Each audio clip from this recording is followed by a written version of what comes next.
Before the sun touched the ridge of the desert, before the ibis stirred in the reeds, the air above Thebes was heavy with mist and silence. A thin blue smoke rose from the hearths of the waking city, curling and fading into the pale light. Inside a modest house near the edge of the potter's quarter, Menes stirred from sleep. The room was cool, smelling faintly of clay and ash. He lay for a while, neither dreaming nor thinking, only listening. The soft creak of the roof beams, the rhythmic drip of water from the jar beside the door, the faint rustle of his wife Nefru turning in her sleep. He rose quietly. His bare feet met the packed earth floor, still cool from the night.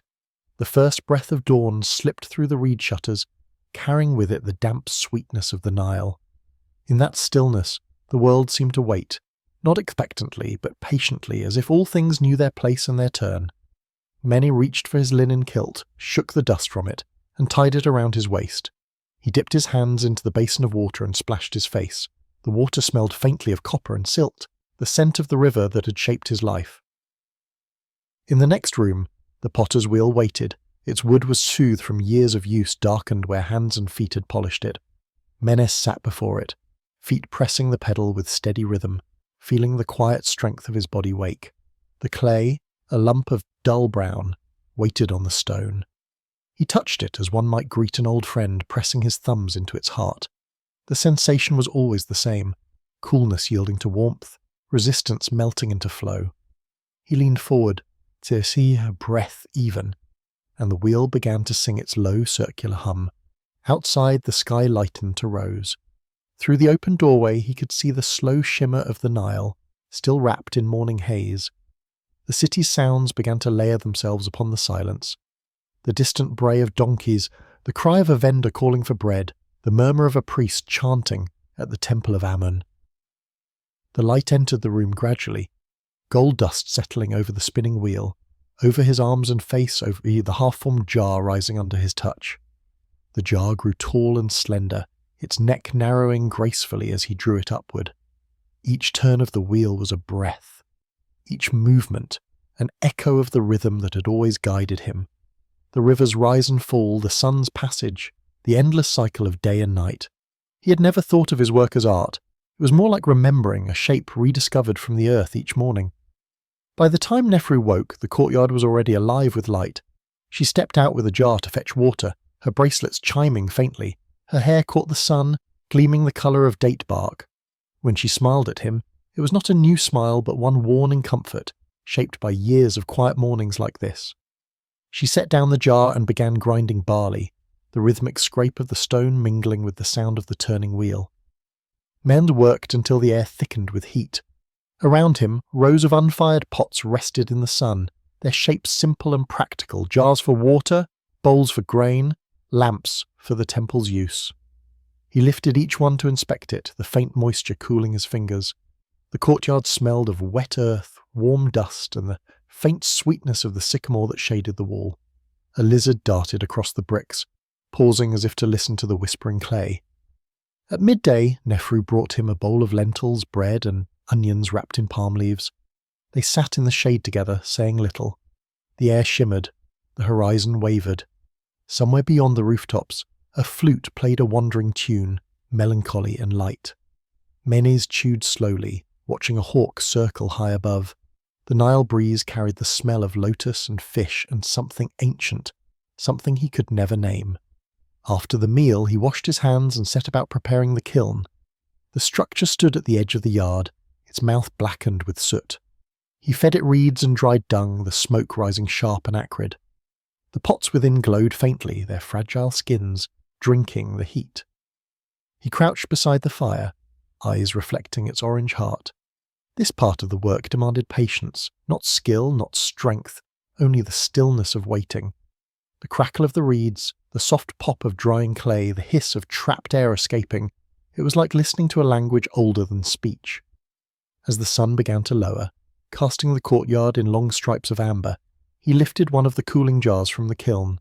It was warm against his palms, humming faintly with the memory of fire. The surface gleamed, smooth and alive. He turned it slowly in his hands, admiring the way the light curved around its belly. He thought of how water would sound inside it, how it would cool the lips of someone on a long day. In that moment, the vessel seemed not just a thing he made, but a promise kept between earth and hand.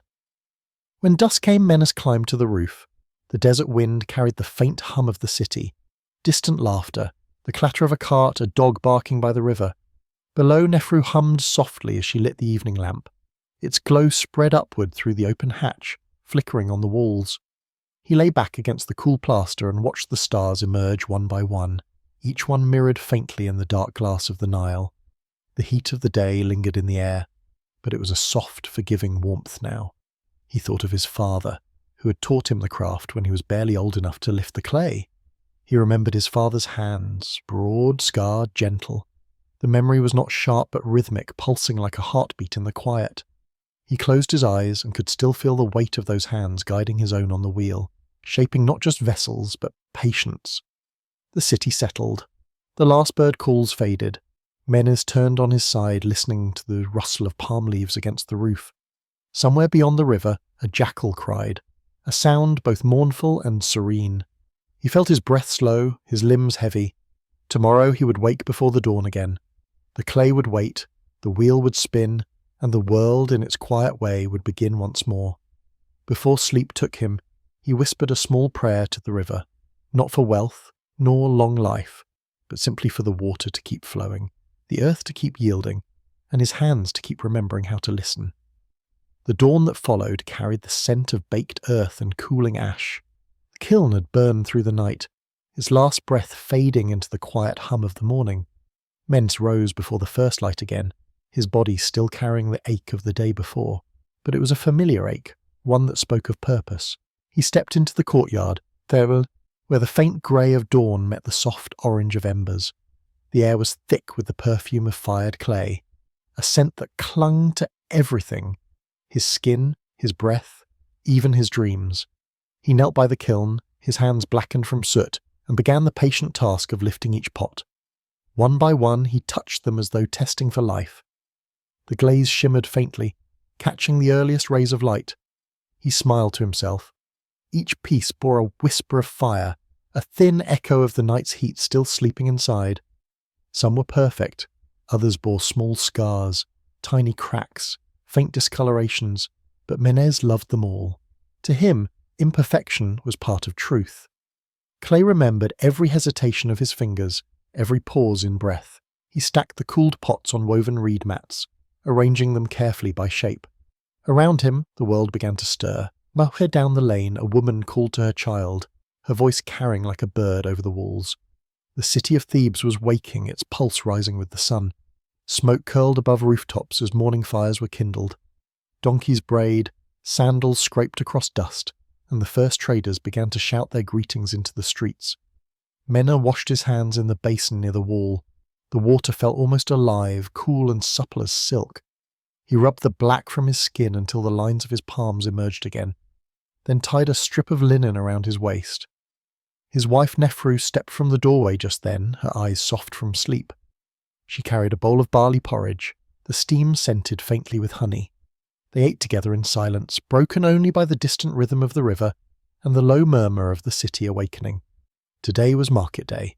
Menes gathered the best of the new pots, water jars, lamps and bowls, their surfaces catching the new sun, and placed them into a large reed basket. The woven handles creaked under the weight.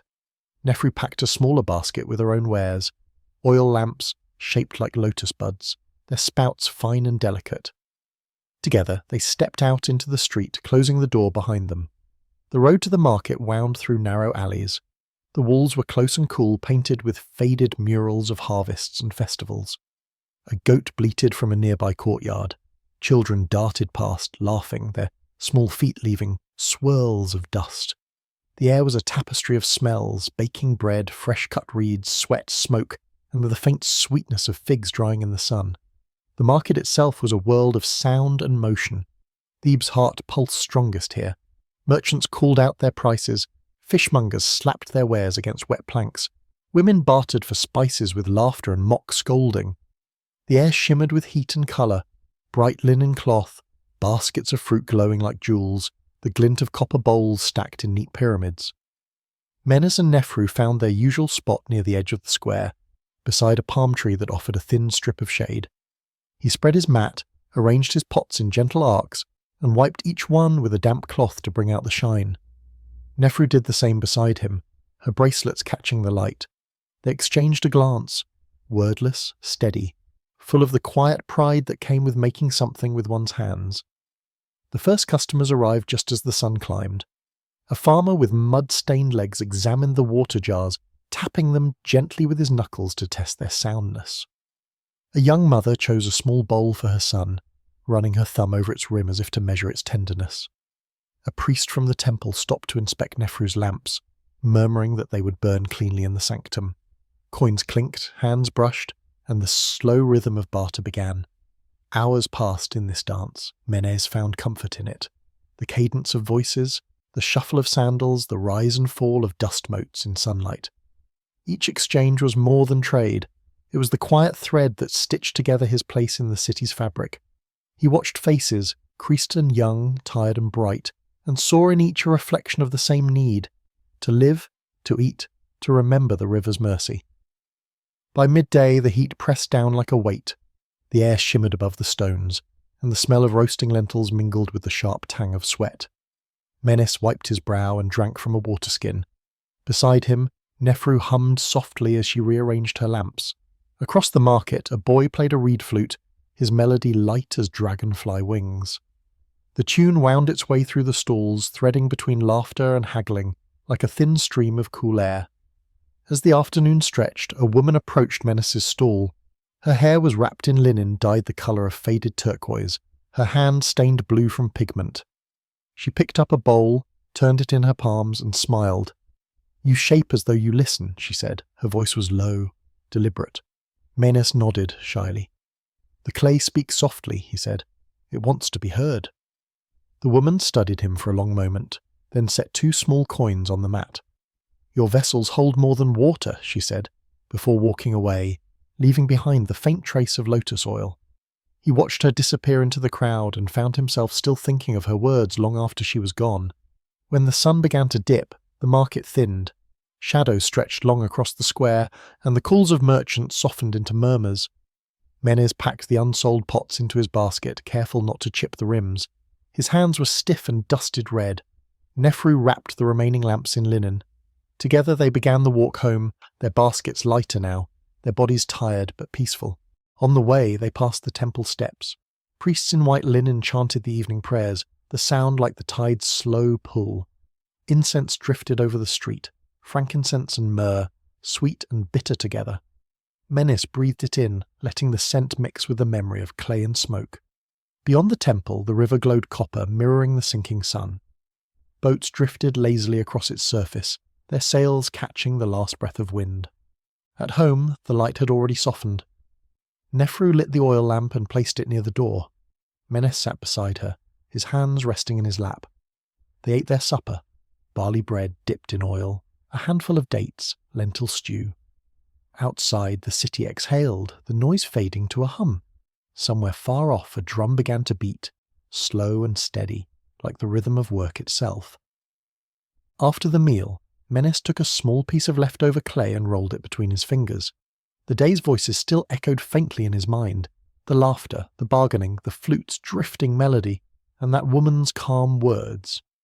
He pressed his thumb into the clay and felt it give, soft and patient. He began shaping a small figure, not a pot, not a bowl, but something different. A man seated at a wheel, head bowed, hands cupped around an invisible vessel. He smiled without meaning to. The figure was crude, no bigger than his palm, but it held something of the day within it. The hum of the market, the warmth of sun on stone, the shared breath of craft. He placed it on the ledge above his wheel, where the shadows fell soft. The night deepened. Nefru sang quietly as she washed the last of the dishes. The sound of her voice filled the small house, low and even. Menes leaned against the wall, watching the flame of the lamp flicker. He thought of the Nile, unseen in the dark but always there, patient and eternal.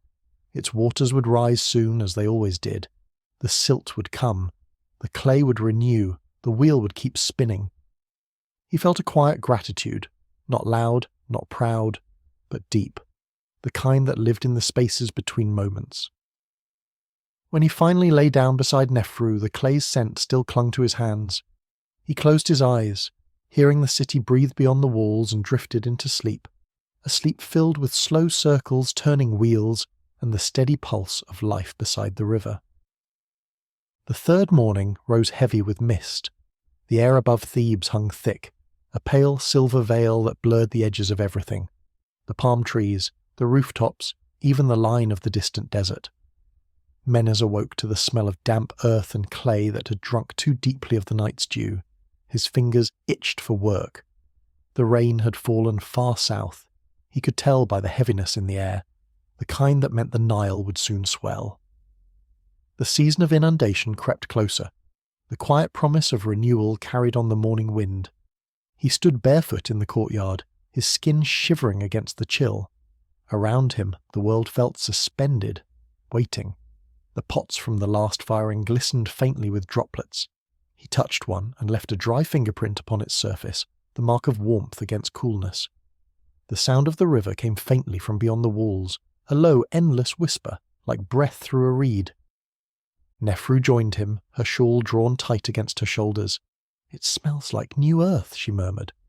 Her voice was soft, the kind that could calm even the most restless silence. She handed him a small clay cup filled with barley drink, warm and nutty on the tongue. They stood together a while, saying nothing, watching as the mist began to lift. Slowly, the outlines of the world sharpened, the faint movement of fishermen along the riverbank, the call of cranes overhead, the creak of wooden carts in the lanes. After breakfast, Menes carried his basket of pots down toward the river. He liked to wash them in the Nile's water before sail. The river seemed to polish what his hands could not. The path wound through fields of young barley, their green blades heavy with dew. Frogs leapt from his steps into puddles. In the distance, oxen ploughed through wet soil, guided by farmers whose songs rose and fell with the pull of the plough. Those songs always touched him. Simple refrains of gratitude and labour, sung in time with the heartbeat of the land. At the riverbank, the world opened wide. The air shimmered with reflected light. Fishermen called to one another as they hauled in their morning catch, the scent of wet rope and riverweed filling the air. Menes knelt, dipping his first pot beneath the surface. The Nile was cool, almost cold, its current steady. As he rinsed the clay, ripples spread outward, distorting the reflection of his face until it became something ancient, something belonging as much to the river as to him. When he looked up, an old man sat nearby on a rock, mending a fishing net. His hair was white, his skin darkened and cracked like old leather. Menes nodded in greeting, and the man returned the gesture with a slow smile. "Your hands are river hands," the old man said, voice rough but warm. "You shape as the water shapes. Slow but certain." Menes laughed softly. "The water has patience I can only try to learn." The man chuckled, pulling the net taut. "And yet the river envies your fire. It can smooth stone, but not bake it. We're all missing what the other holds." They spoke no more after that, but the words stayed with Menes. He finished washing the pots, setting them carefully in the basket, each one shining faintly in the rising sun. When he lifted the basket to his shoulder, the weight felt good, earned. The road home was long, but his thoughts were gentle, turned inward, as the light grew warmer. Back at the workshop, Nephru was grinding pigment for her lamps. The air was rich with the scent of ochre and crushed malachite. Her hands, always steady, moved in small circles over the stone. She smiled when he entered. "The painter woman came again," she said. "She asked for more bowls, blue this time." Menes nodded. "Blue is the colour of the Nile at dusk," he murmured. "I will try." He spent the next hours mixing new clay. The blue pigment came from ground copper stone, rare and costly, but Nephru had bartered a small pouch of it from a merchant in exchange for lamps. Menes worked carefully, folding the colour into the clay until it took on a deep hue, dark as twilight. His fingers moved with slow reverence. Each motion had the same rhythm as breathing, each turn of the wheel its own meditation. By midday, his courtyard glowed with a quiet light. The mist had burned away, leaving the air clean and still. The pots stood like sentinels, their smooth forms lined in neat rows. Menes wiped his hands and leaned against the wall, feeling the weight of the sun against his skin. His mind drifted. He thought of his father, long gone, and the stories he told of the floods, the way the river would rise and fill the canals, leaving the land reborn. He wondered if the coming flood would be kind this year, or fierce. In the afternoon, he and Nefru carried their wares once again to the market, this time by the river road. The journey was slower, quieter. The heat pressed against them, but a breeze off the water softened it. They passed workers patching a boat's hull with tar, and a group of children splashing in the shallows. One of the children called out to Menes asking for a small cup. He handed one over with a laugh, refusing payment. The boy ran off, delighted, the cup held high as if it were treasure. The market was busier than before. Traders from other towns had arrived, their goods laid out in bright abundance. Copper tools, baskets of figs, dyed linen, carved ivory combs. The air shimmered with noise and scent. Menes found a space beneath an awning of woven reeds and laid out his blue bowls. They caught the light in strange ways. Deep inside the glaze, faint swirls of darker colour moved like river currents. People noticed. A group gathered. Some reached out to touch. Others simply watched. The painter woman returned, her hands again stained with blue. She smiled at him with recognition.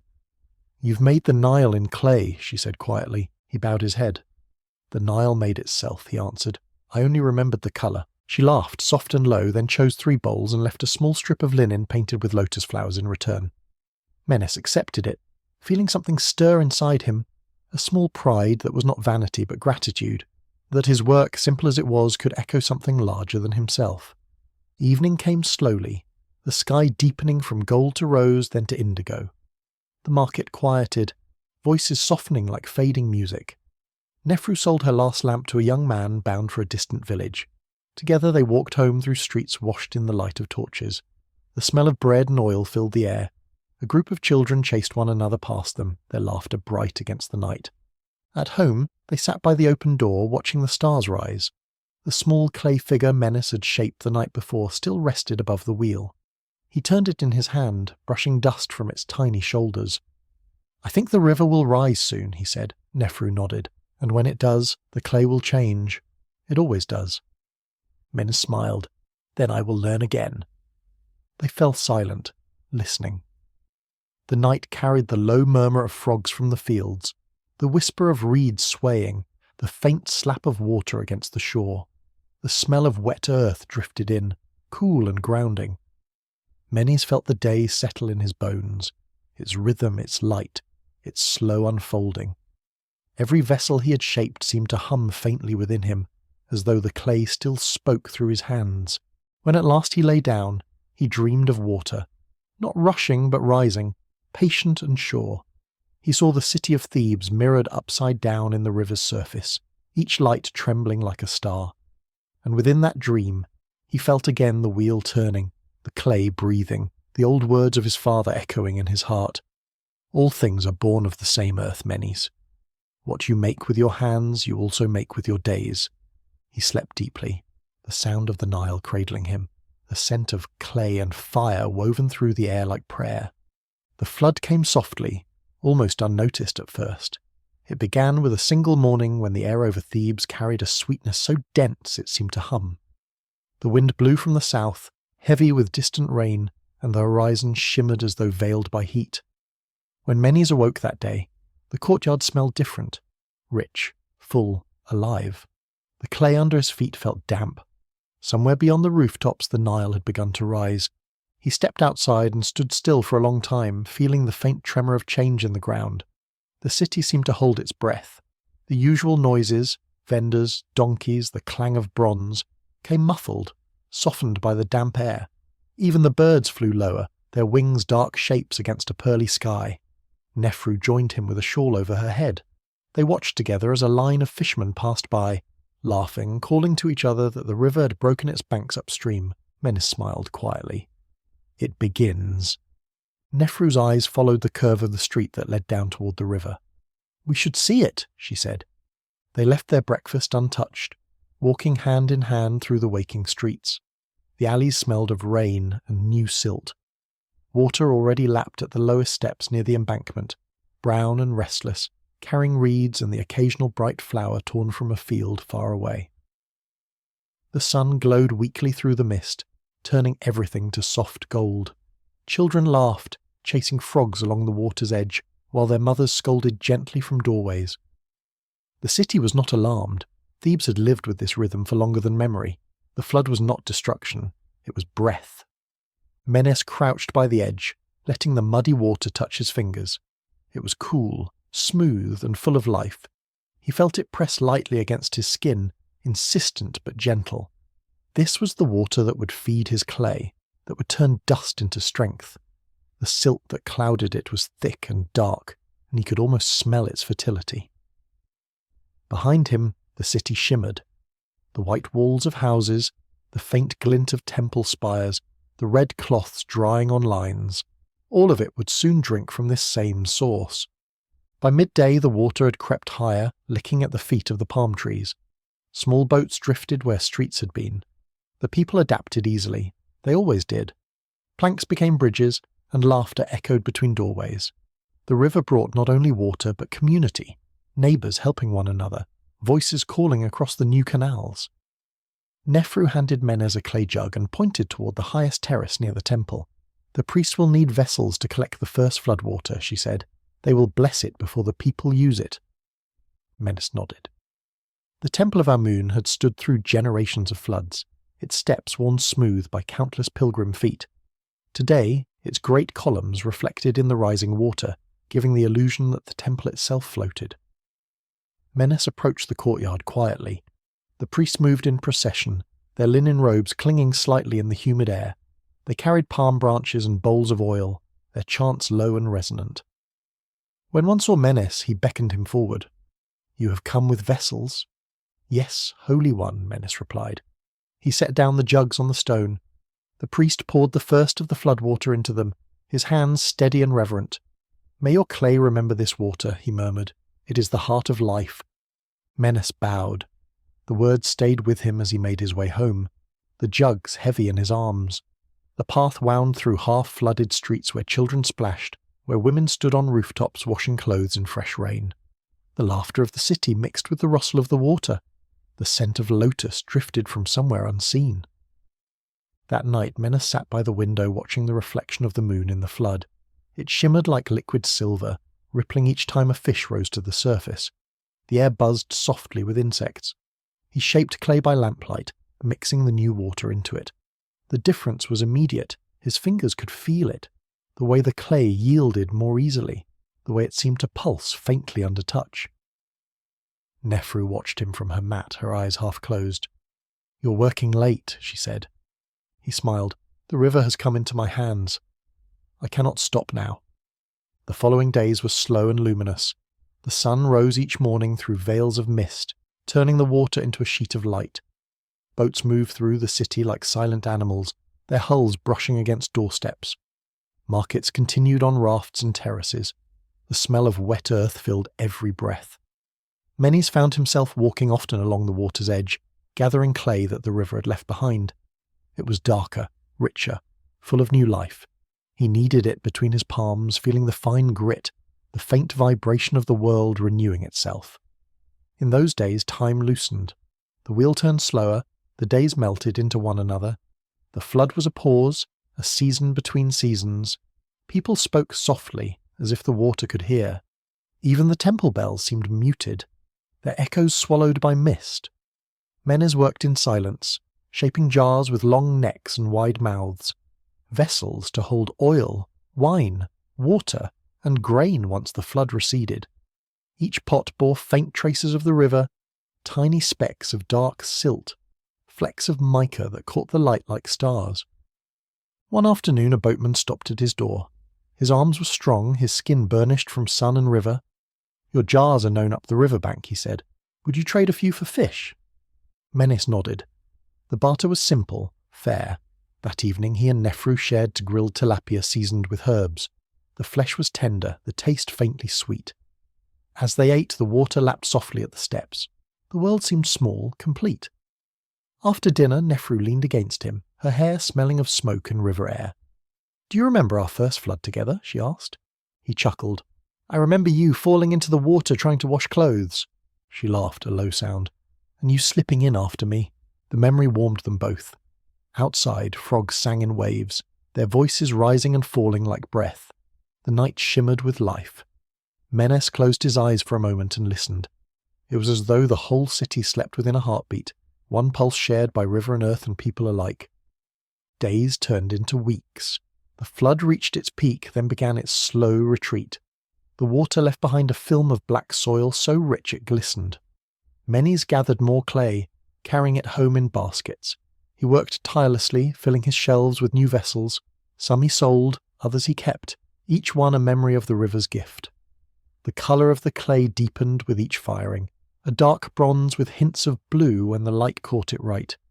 When at last the water withdrew completely, Thebes bloomed. The fields turned green, the air smelled of life. Farmers sowed seeds, singing as they worked. The rhythm of the city quickened again, but something in Menes remained slow, anchored to those still mornings when the river had whispered against his door. He found himself listening even now, hearing its voice beneath the noise of daily life. On the first dry evening he climbed to the roof. The stars were clear again, sharp and bright against the black sky. The Nile gleamed below, calm now, patient as always. Nefru joined him, bringing 2 cups of barley beer. They drank in silence, watching the slow turn of the constellations. "You have worked harder this year," she said. "I have listened harder," he replied. She touched his hand. "And what did the river say?" Menes thought for a long moment. "It said that nothing we make is ours. We borrow the earth for a while, shape it, then return it. The rest belongs to time." Nefru smiled faintly. "Then let time remember you kindly." The breeze stirred her hair, carrying the scent of reeds. Below, the frogs sang their endless song. Menes finished his drink and looked once more at the river, wide, dark, eternal.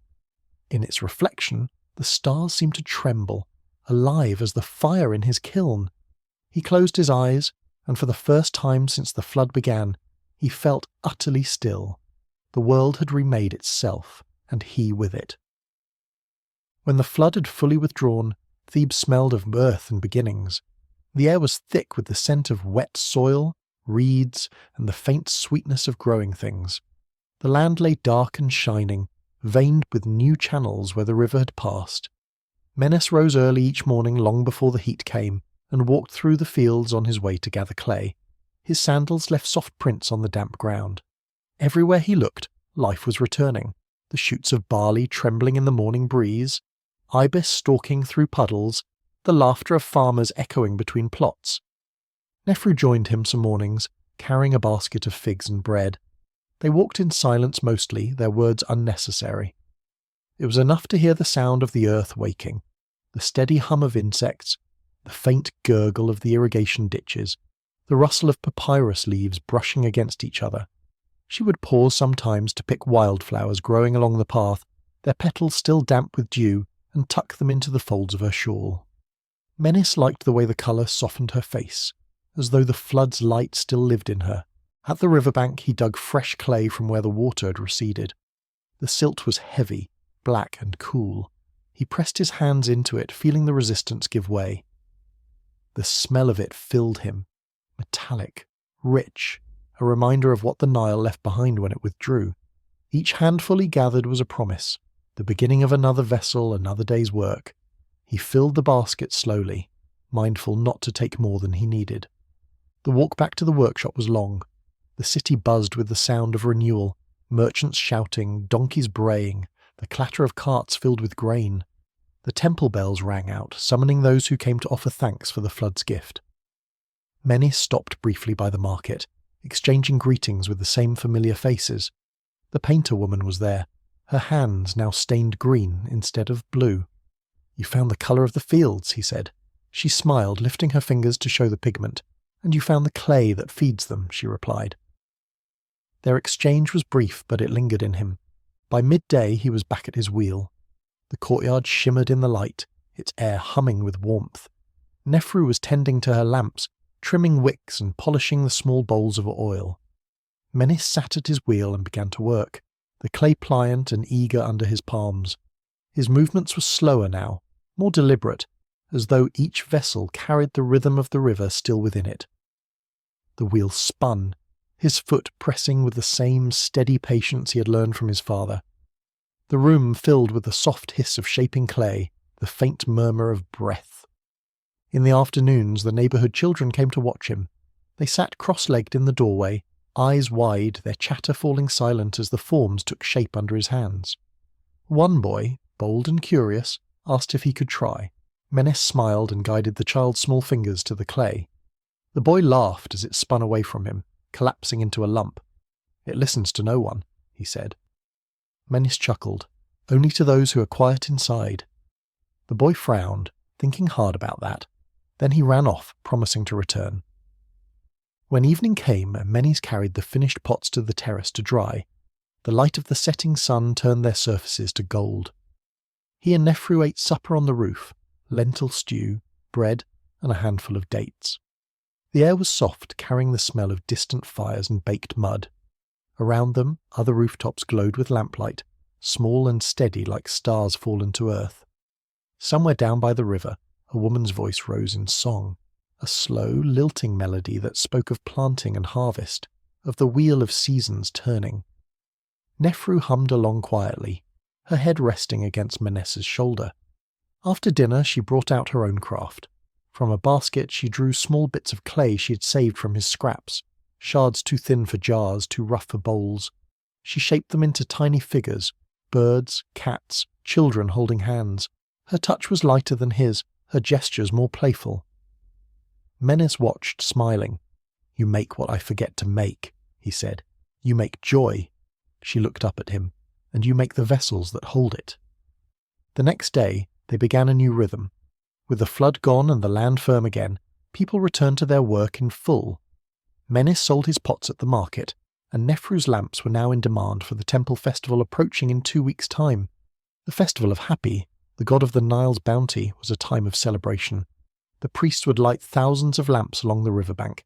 Every household would float one on the water, a small flicker of thanks to the god who made life possible. Nefru prepared carefully for it. Her hands worked late into the night, shaping lamp after lamp, each one smooth and graceful, the spouts perfectly curved. Menes helped her mix the clay and smooth the bases. Their home smelled constantly of earth and oil.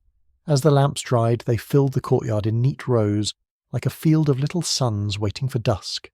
In the lamplight, their shadows danced across the walls, soft and flickering.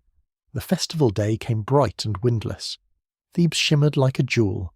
The streets were hung with garlands of flowers, and the air was thick with incense. People laughed freely, dressed in their finest linen.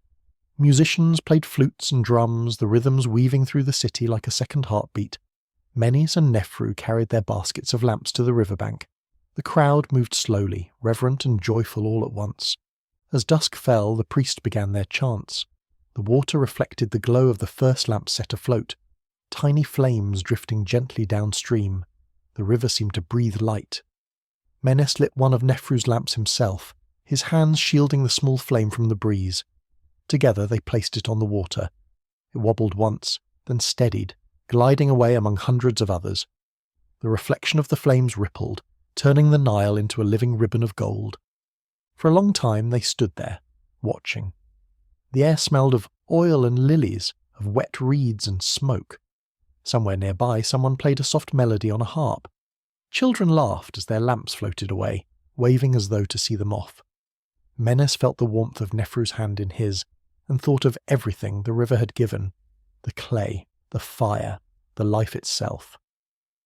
The night pulsed with quiet awe. When they returned home, the sky was black and clear. The stars mirrored the river's glow, each one a reflection of the lamps now drifting far downstream. Menes sat at the wheel once more, though he did not shape anything that night. He simply pressed his hands to the clay, feeling its coolness, its silent readiness. Nefru came to stand behind him, her fingers brushing his shoulders. "You'll work again tomorrow," she said softly. He nodded. "The clay will call for me." "And I will answer with light," she said. They smiled at each other, a quiet understanding passing between them, the same kind that had carried them through floods and droughts, through mornings of dust and nights of fire. Outside, the river whispered, and their little house seemed to breathe in rhythm with it. The lamps burned low, their flames steady. Menes listened to their crackle and thought, as he often did, that all creation was the same, a dance between shaping and letting go. When sleep came, it came softly. Through the open window drifted the faint reflection of their own lamp, still flickering on the courtyard wall. He thought of it as a small echo of the Nile itself, endless, forgiving, and full of quiet life. The first golden harvest followed the retreat of the flood. The fields beyond Thebes rippled under the late sun, thick with barley and wheat, the colour of lion's fur. The air shimmered with the smell of grain, dry, sweet, dusty. Menes walked among the reapers, carrying jugs of water for those who worked under the endless light. The rhythm of sickles and laughter filled the valley. The Nile glittered nearby, calm and full, its edges now lined with the sprouts of new papyrus. The season of work was also a season of gratitude. Every handful of grain cut from the stalk seemed a small miracle to Menes. He thought often of the flood's generosity, how it came each year without fail, bringing both chaos and order. Life here was circular, not linear. The wheel turned as surely as his own. He saw it everywhere, in the moon, in the seasons, in his hands. At home, the air was full of the scent of baking bread. Nefru ground barley into flour on the heavy stone, her arms dusted with white. The small courtyard was bright with sunlight. Clay pots lined the walls, filled with grain and oil, some sealed with wax against the coming months. Menes had begun shaping larger vessels for storage, tall amphorae with thick rims and narrow necks. The clay was rougher now, mixed with straw for strength. He liked the weight of them, their grounded presence. Each morning he rose before dawn to prepare the kiln. The fire took long to coax in the humid air. The first breath of smoke was always sharp, the scent of reeds and earth mingling. He watched the colour of the flame change, from pale yellow to deep orange, then to blue at the heart. In that colour he saw the same truth he had always known, that everything worth making required heat and patience. Sometimes children from the neighbourhood came to help carry wood or fan the fire. They giggled when the smoke curled around them, pretending to fight invisible spirits. Menes taught them to listen, to the crackle, to the hiss, to the moment the clay stopped sighing and became still. That's when it remembers its shape, he told them. They nodded solemnly, their faces streaked with soot, as though they had witnessed a secret. In the evenings, he and Nefru sat by the riverbank. The fields glowed in the dying light, the air humming with the call of cicadas. Fishermen's torches dotted the water, their reflections trembling with every ripple. Nefru often brought her small clay figures, polishing them smooth.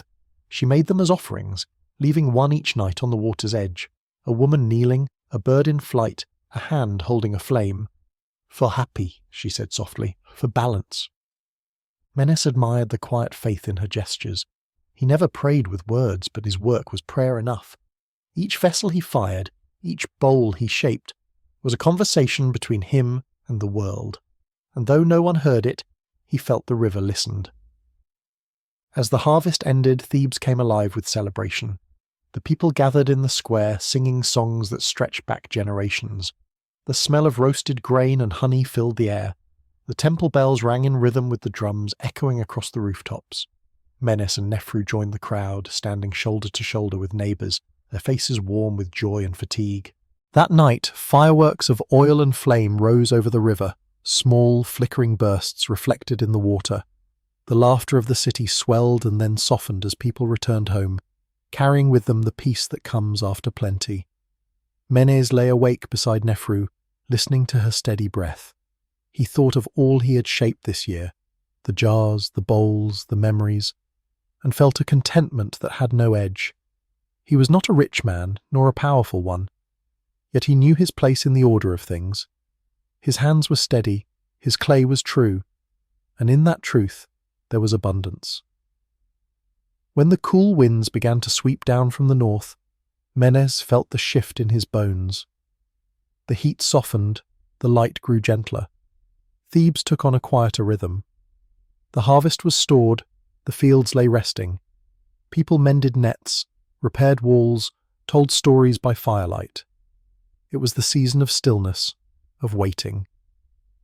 In the mornings the air was crisp, touched with the scent of smoke and river mist.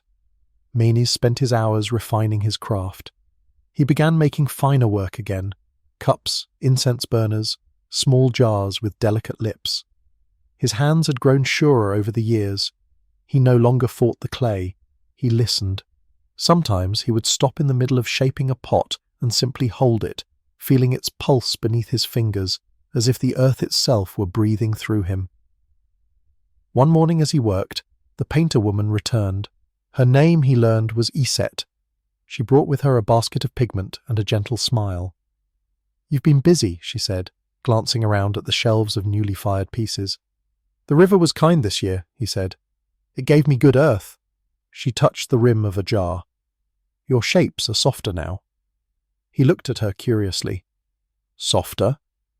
"Like they're listening to something distant," she said. "As if your hands remember silence." Her words lingered in the room. She stayed for tea, their talk drifting from clay to colour, from water to sky. She told him of her travels, to Memphis, to Abydos, how she painted tombs with scenes of daily life, of bread and music and weaving. "People want eternity to look like their best days," she said. Menes nodded slowly. "Then perhaps that is what we all make," he said, a way for life to continue looking back at itself. When she left, Nefru watched her go without jealousy or suspicion. She understood Menes's stillness too well to fear it. That evening, as she lit the lamps, she said, "Some people bring us reminders of who we are, that's all." Menes looked at her, grateful for her calm wisdom. "And some remind us of who we were," he replied. "But both belong to the same circle." The days passed like drifting leaves. The light over Thebes grew softer, its shadows long and gold.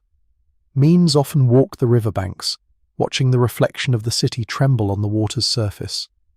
He saw the fishermen casting their nets, the potters downriver firing their kilns, the children skipping stones. Everything moved in rhythm, every sound layered upon the next. The rustle of reeds, the whisper of sails, the far-off call of a temple bell. At night, he dreamed of clay that spoke in the language of rivers. It told him to slow, to listen, to rest. Sometimes he woke before dawn, hands twitching as though shaping something unseen.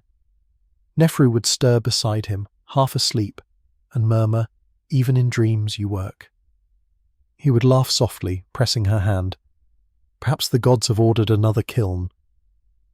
As the cool season deepened, so too did their quiet joy.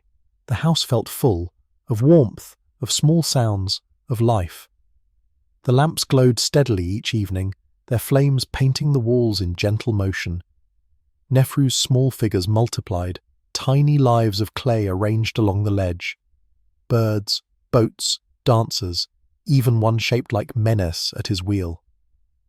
"So you won't be lonely when you work?" she teased. He chuckled, brushing a thumb over the small figure's head. "Then I will always have company." Toward the end of the season, a messenger came from the temple. The priests of Amun had heard of Menes's work and wanted new vessels for the sanctum. It was the first such request he had ever received. He bowed deeply when the messenger spoke, though his heart beat fast with disbelief. That night he sat for a long time by the river, thinking of what to make. The water shimmered under the moon as though it waited for his decision. He would shape not grand offerings, but vessels of quiet grace, simple, balanced, alive with the breath of the earth. When he began, his hands did not tremble. The clay moved as if it knew. Days passed in a rhythm of fire and silence until the first of the temple jars stood finished on the shelf. They were smooth as river stones, their curves soft as breath. When the priests came to collect them, they bowed. "The god will be pleased," they said. Menes bowed back, humble and quiet. After they left, he sat alone in the fading light, the smell of clay and ash still in the air. He felt not pride, but peace. The river outside whispered softly, carrying his reflection away into its long, eternal song. Winter in Thebes was a soft hush of air and dust. The heat faded into memory, replaced by cool mornings where breath misted faintly in the air. The sky turned a clearer blue, sharp and endless above the city's roofs. Menes woke each day before sunrise, drawn to his wheel by something deeper than habit. an unspoken conversation with the earth itself. The temple jars had changed him. He felt it in the way he worked now, slower still, his movements more deliberate, his pauses longer. The vessels he made seemed to emerge not from his will, but from the silence around him. He sat in his courtyard one morning, shaping a small cup. The clay was cold and dense beneath his hands. A breeze moved through the doorway, carrying the scent of smoke and river water. Nefru came to sit beside him, wrapping her shawl tight. "You haven't been to the market in days," she said. Her voice was neither chiding nor worried, only curious. Menes smiled faintly. "The market will wait. The clay will not." He lifted the cup from the wheel, studying it in the pale light. Its rim was thin as a reed leaf, its body simple, unadorned. Yet in its simplicity he saw something complete. He set it aside and reached for another lump of clay. Nefru watched quietly. She had learned long ago not to disturb him in this state, the space where words had no place, where only rhythm existed. She hummed softly under her breath, a tune from her childhood. The sound slipped into the air and folded itself around the quiet. By midday, Menes's shelves were filled again, small vessels, each different yet bound by the same stillness. He stood back, brushing clay dust from his forearms. The sun streamed through the doorway, cutting long bars of light across the floor. "They breathe," he murmured. "Even before fire, they breathe." Nefru nodded. "Like we do before speech." In the afternoons, he walked to the river. The water ran low now, exposing stretches of smooth black silt. Fishermen mended their nets on the shore, and children chased herons through the shallows. Menes found a quiet spot near a cluster of reeds. He knelt, digging into the cool earth with his hands. He no longer took clay as a worker might, but as one who listens before asking. Each handful he lifted felt like a small exchange, a promise to return it someday. One day as he worked, a shadow fell across him. It was Iset, the painter. She stood barefoot, her skirt gathered at her knees. "You always find the quiet places," she said. He looked up, squinting against the sun. "They find me." She smiled. "May I sit?" He nodded, and she settled beside him, her hands resting in her lap. "I came to the temple this week," she said. "I saw your vessels there." He felt the faintest warmth rise in his chest. "And?" "They're perfect," she said softly. "Not because they are flawless, but because they belong. They don't look like they were made by hands. They look as though they grew." Menes didn't answer. The words sank deep, quiet and unsettling. He looked down at his hands, at the small cracks in his skin filled with fine dust. "Perhaps I am also growing," he said after a while. They sat together until the shadows lengthened. Iset spoke of colours, of the way pigment changed with light, of how she ground malachite until her palms turned green. Menes listened, his gaze on the river. When she rose to leave, she touched his arm lightly. "You shape silence, Menes," she said. "Few can." Then she was gone, her footprints soft in the silt. That night Menes dreamed of the river flooding again, not with water but with clay. The city floated, houses half buried in earth, people walking calmly through it as if it were air. He woke before dawn, the dream clinging to him like mist. He went to the wheel, his heart unsteady. Without thinking, he began shaping something he did not yet understand. The clay resisted at first, then yielded. Slowly, a tall vessel rose before him, its neck long, its base narrow. It looked like a flame frozen in motion. When he finished, he sat back, trembling slightly. The shape felt both strange and familiar, like remembering a song he had never sung aloud. He let it dry through the day. The next morning he fired it alone. The kiln's heat roared and whispered, alive and wild. The smell of burning reeds filled the courtyard. When he opened it at dusk, the vessel gleamed with a faint sheen, the colour of polished stone.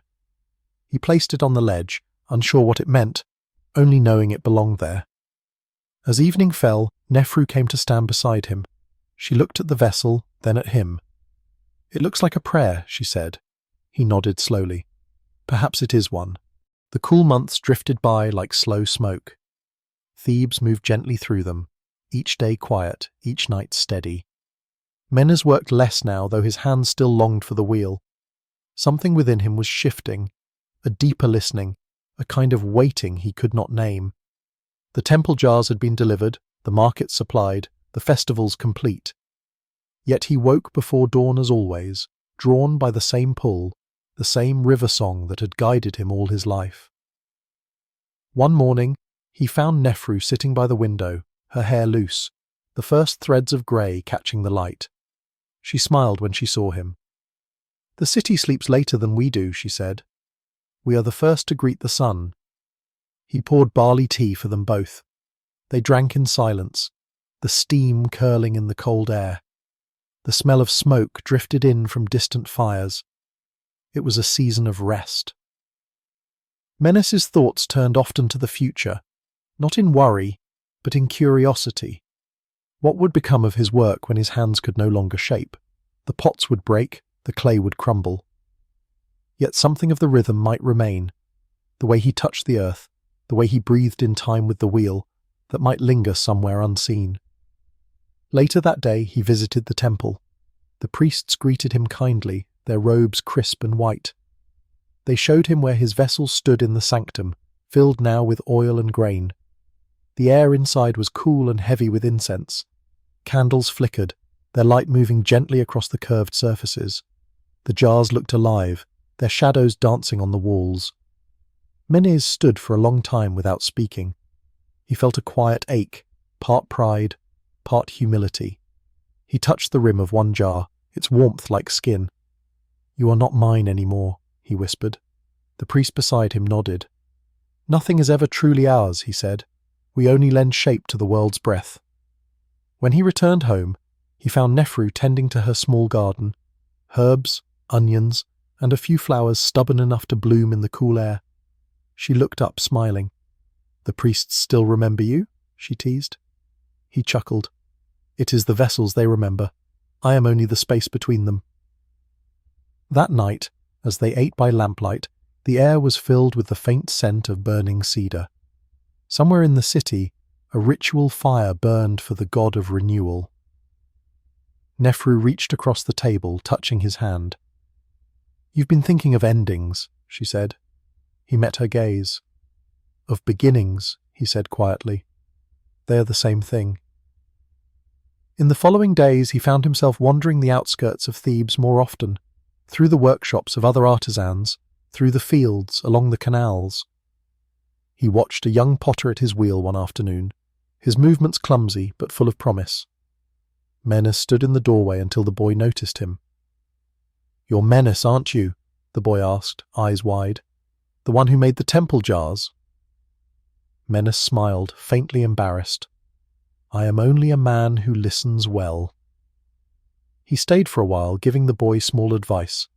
How to balance the clay, how to feel the center. The boy thanked him again and again. Menes left quietly, his heart lighter than it had been in weeks. The next evening the painter Iset returned. She carried a small amphora painted with deep blue lotuses. "A gift," she said, "for your kindness." He took it gently, tracing the painted petals with his thumb. "It's beautiful," he said. "You've trapped the river's light." She smiled. "And you've given me vessels that breathe. We've been trading gifts all along." They sat outside with Nefru, drinking beer as the sun sank. The conversation flowed like the river, slow, reflective, unhurried. When the last light faded, Iset stood. "I leave for Memphis tomorrow," she said. "There is work waiting there." Menes nodded. "Then may the river carry you kindly." After she left, Nefru placed a hand on his shoulder.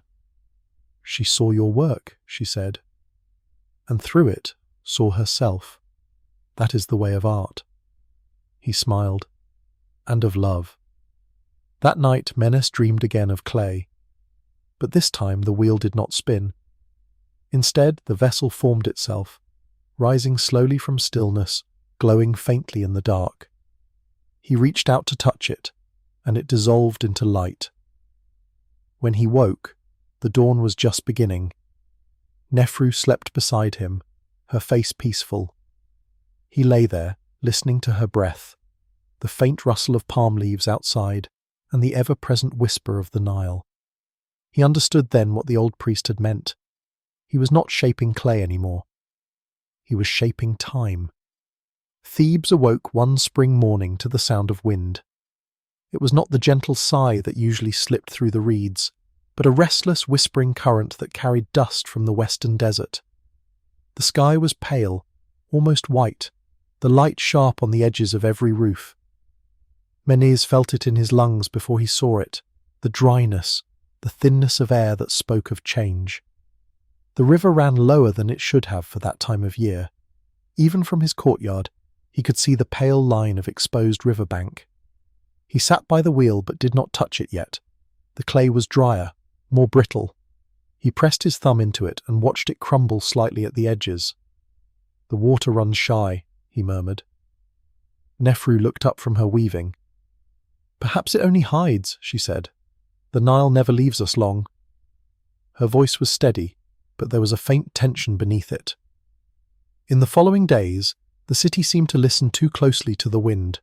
People at the market spoke in low tones. The priests offered longer prayers. The fishermen said the current moved slower. The smell of the air changed, less of water, more of dust. Menes went often to the riverbank, watching the line of the water retreat. He had lived through lean years before, but something in this season felt different. A longer pause between breaths. Yet still he worked. The rhythm of his craft was an anchor against uncertainty. Each morning he prepared his clay carefully, kneading it with damp cloths, saving every drop of water he could. His hands adapted, coaxing life from dryness. "It is stubborn," he told Nefru one evening, "but it still listens." She smiled. "Like you." One afternoon, a young man appeared at his door, barefoot, dusty, carrying a small bundle wrapped in linen. He bowed deeply. "Are you Menes, the potter of the temple jars?" Menes nodded, wary but kind. "I am." The boy unwrapped his bundle, a small, cracked cup. "I found this in the field. My father says it is old, but the shape is still true. He told me to bring it to you." Menes took it gently, turning it in his hands. It was one of his own, made long ago. The glaze had worn thin, the surface scarred by years of sun and soil, yet it still held. He looked at the boy. "Your father has a good eye. This was mine once." The boy's eyes widened. "Then teach me to make another." Menes studied him. He saw the same hunger that had once lived in his own hands, the hunger to shape something lasting. "Very well," he said, "but you must learn first to listen." So the boy came each morning, quiet and eager. His name was Keti. He fetched water from the river, gathered reeds for the kiln, swept the courtyard clean. Menes showed him how to mix the clay, how to press it, how to feel for its balance. "The clay remembers everything," he told him. "Your breath, your impatience, your kindness. It holds all of it." Keti nodded solemnly, his fingers trembling as he touched the wheel for the first time. The first pot he made collapsed immediately. Menes only smiled. "Good," he said. "Now you know what happens when you rush." Days passed. The drought deepened, but the work continued. The two of them became a rhythm, one turning, one learning. Nefru watched them from the doorway, her hands never idle, her eyes warm. She began cooking more modestly, stretching their stores carefully. When Menes offered to sell some of his older pots, she shook her head. "Not yet. The river will return. It always does." But in the temple, the priests' chants grew louder. Offerings filled the altars, grain, oil, even jewelry.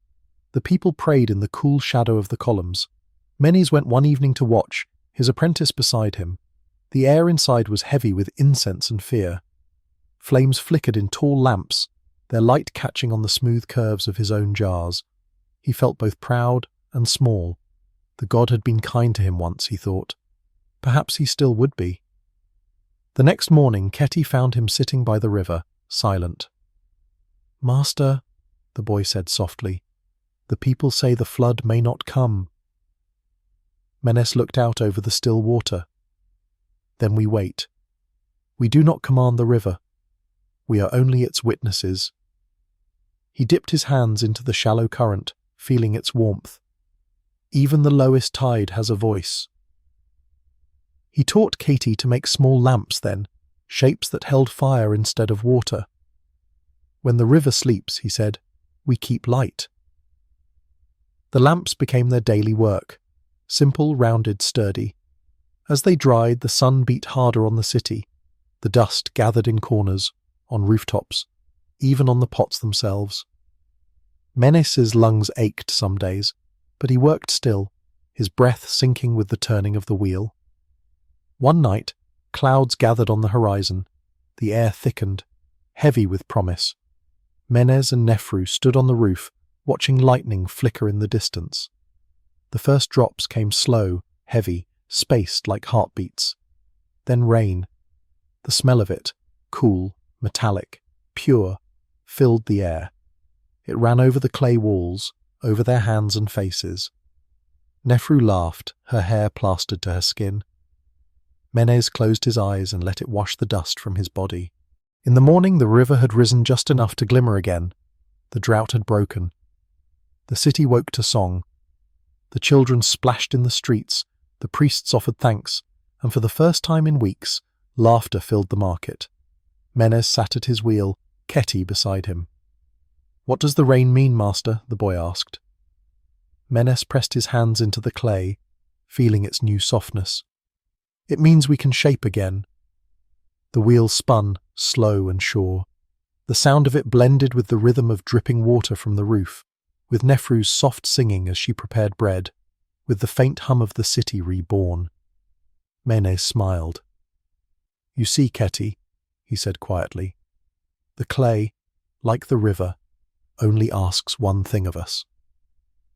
"What is that?" "To remember its patience." And as the wheel turned, the old potter and his apprentice worked side by side, their hands wet again, the circle complete.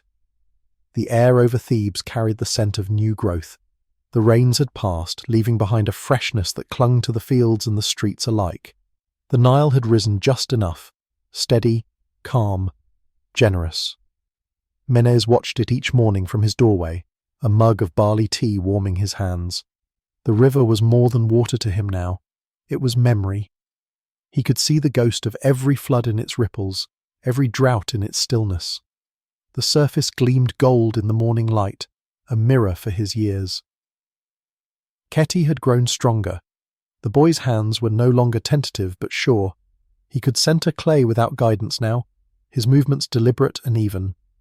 Menes often sat behind him, silent, watching. He recognized the small details, the tilt of the wrist, the moment of hesitation before lifting a pot from the wheel. Each flaw reminded him of his own youth, and he smiled at the familiar struggle. "You breathe too quickly," he would say sometimes. "Let the clay catch up to you." Keti would laugh, his face streaked with dust. "You say that every day, master." "Then you will remember it every day," Menes replied. Nefru's lamps still filled the shelves. She had begun making them smaller now, lighter, with fine details painted in ochre and white. Her touch had grown delicate, as if her fingers themselves had learned patience from years of shaping light. The house was full of their work, pots, lamps, bowls, figures. Together they formed a quiet testament to a life built from rhythm, not haste. One afternoon, Menes felt the need to walk. The sun was warm but not harsh, the wind soft on his face. He followed the familiar path toward the temple, his feet finding their own way. The streets buzzed gently, merchants selling bread, women carrying jars on their heads, children darting between shadows.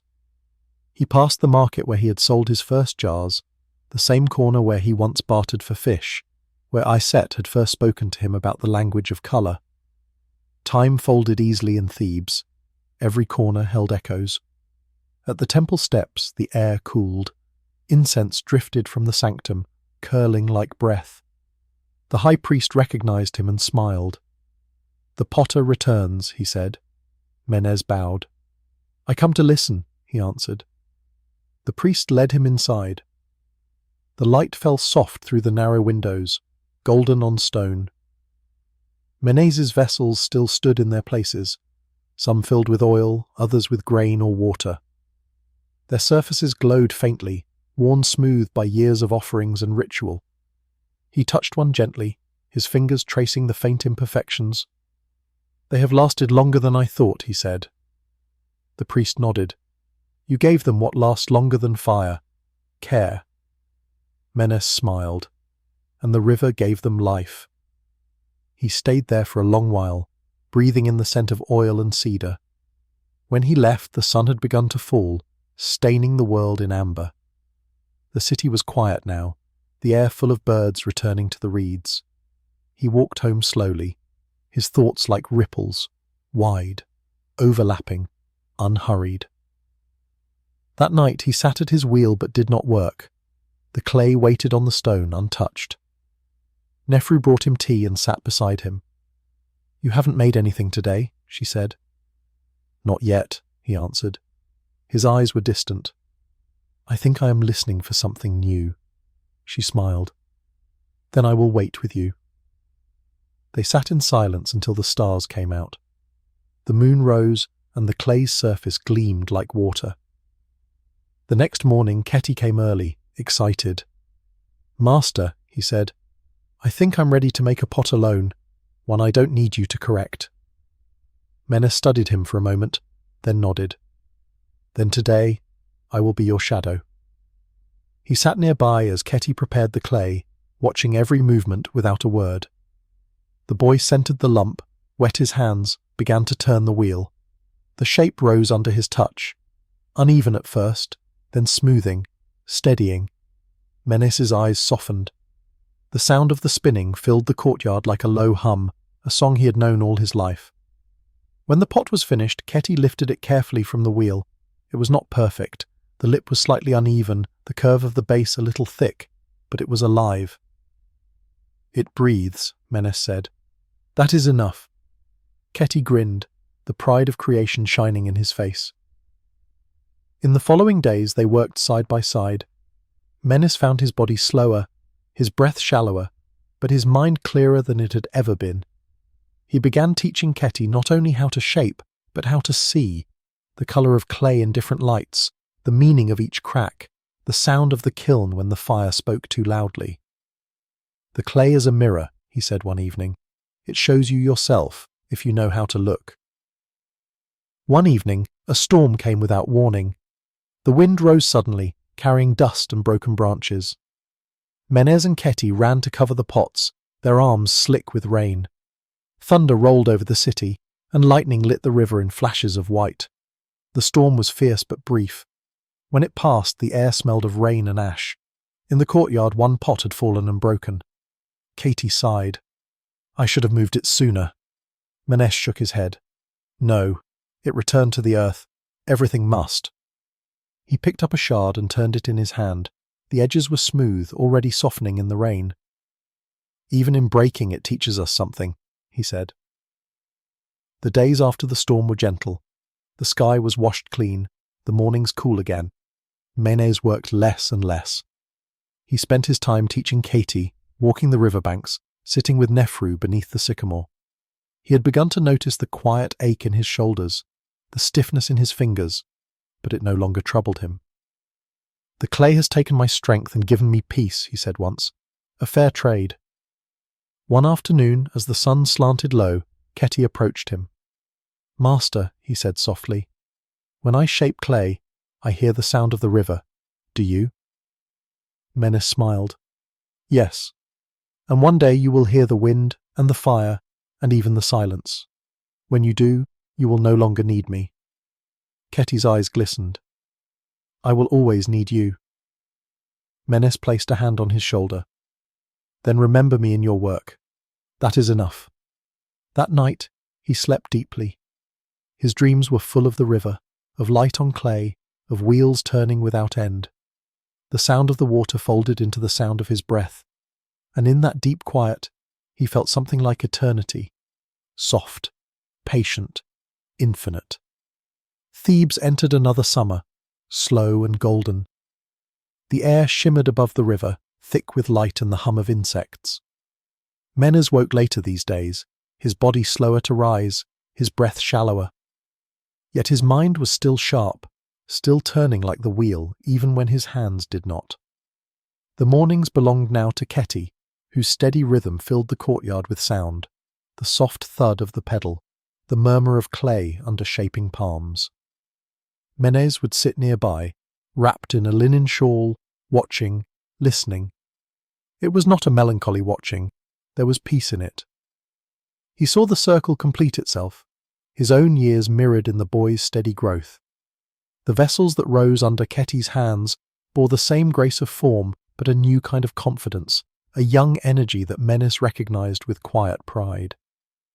"Your work is stronger," he said one morning. "It stands as though it knows it belongs here." Keti smiled, wiping sweat from his brow. "You taught me that belonging comes from listening." The days lengthened. The Nile shimmered with brightness that hurt the eyes, and the smell of warm mud and reeds filled the air. Nefru still tended her lamps, though she made fewer now.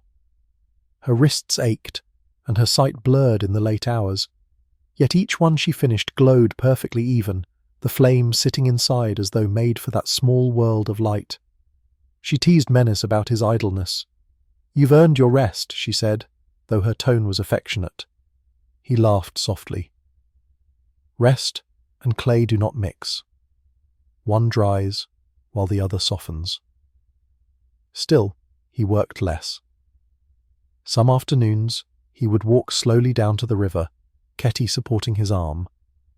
They would sit beneath the palm trees and watch the water. The same fishermen cast nets, the same children splashed in the shallows, but Menes saw it all differently now, sharper, simpler, as though the clutter of living had been cleared away. "The river never truly changes," he said once, "only the eyes that see it." One evening, as the sun dropped low, a familiar face appeared by the courtyard gate.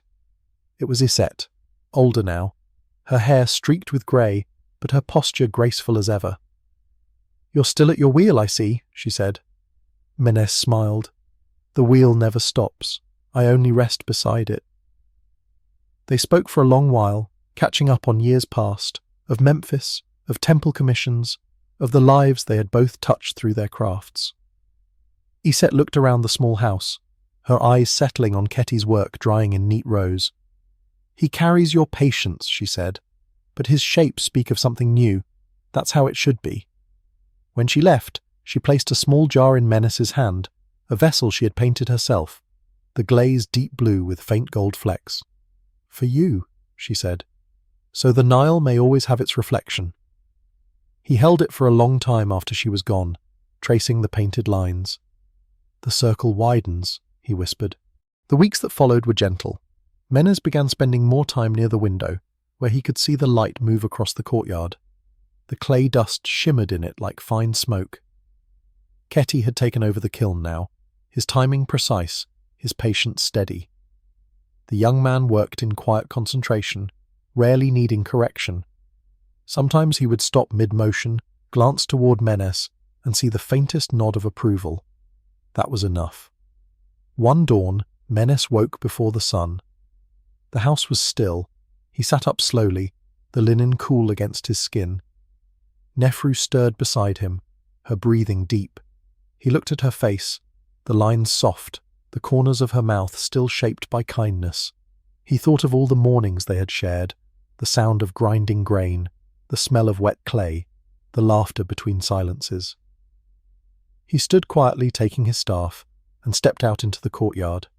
The air was cool, touched by the faintest hint of river mist. The horizon glowed pale gold.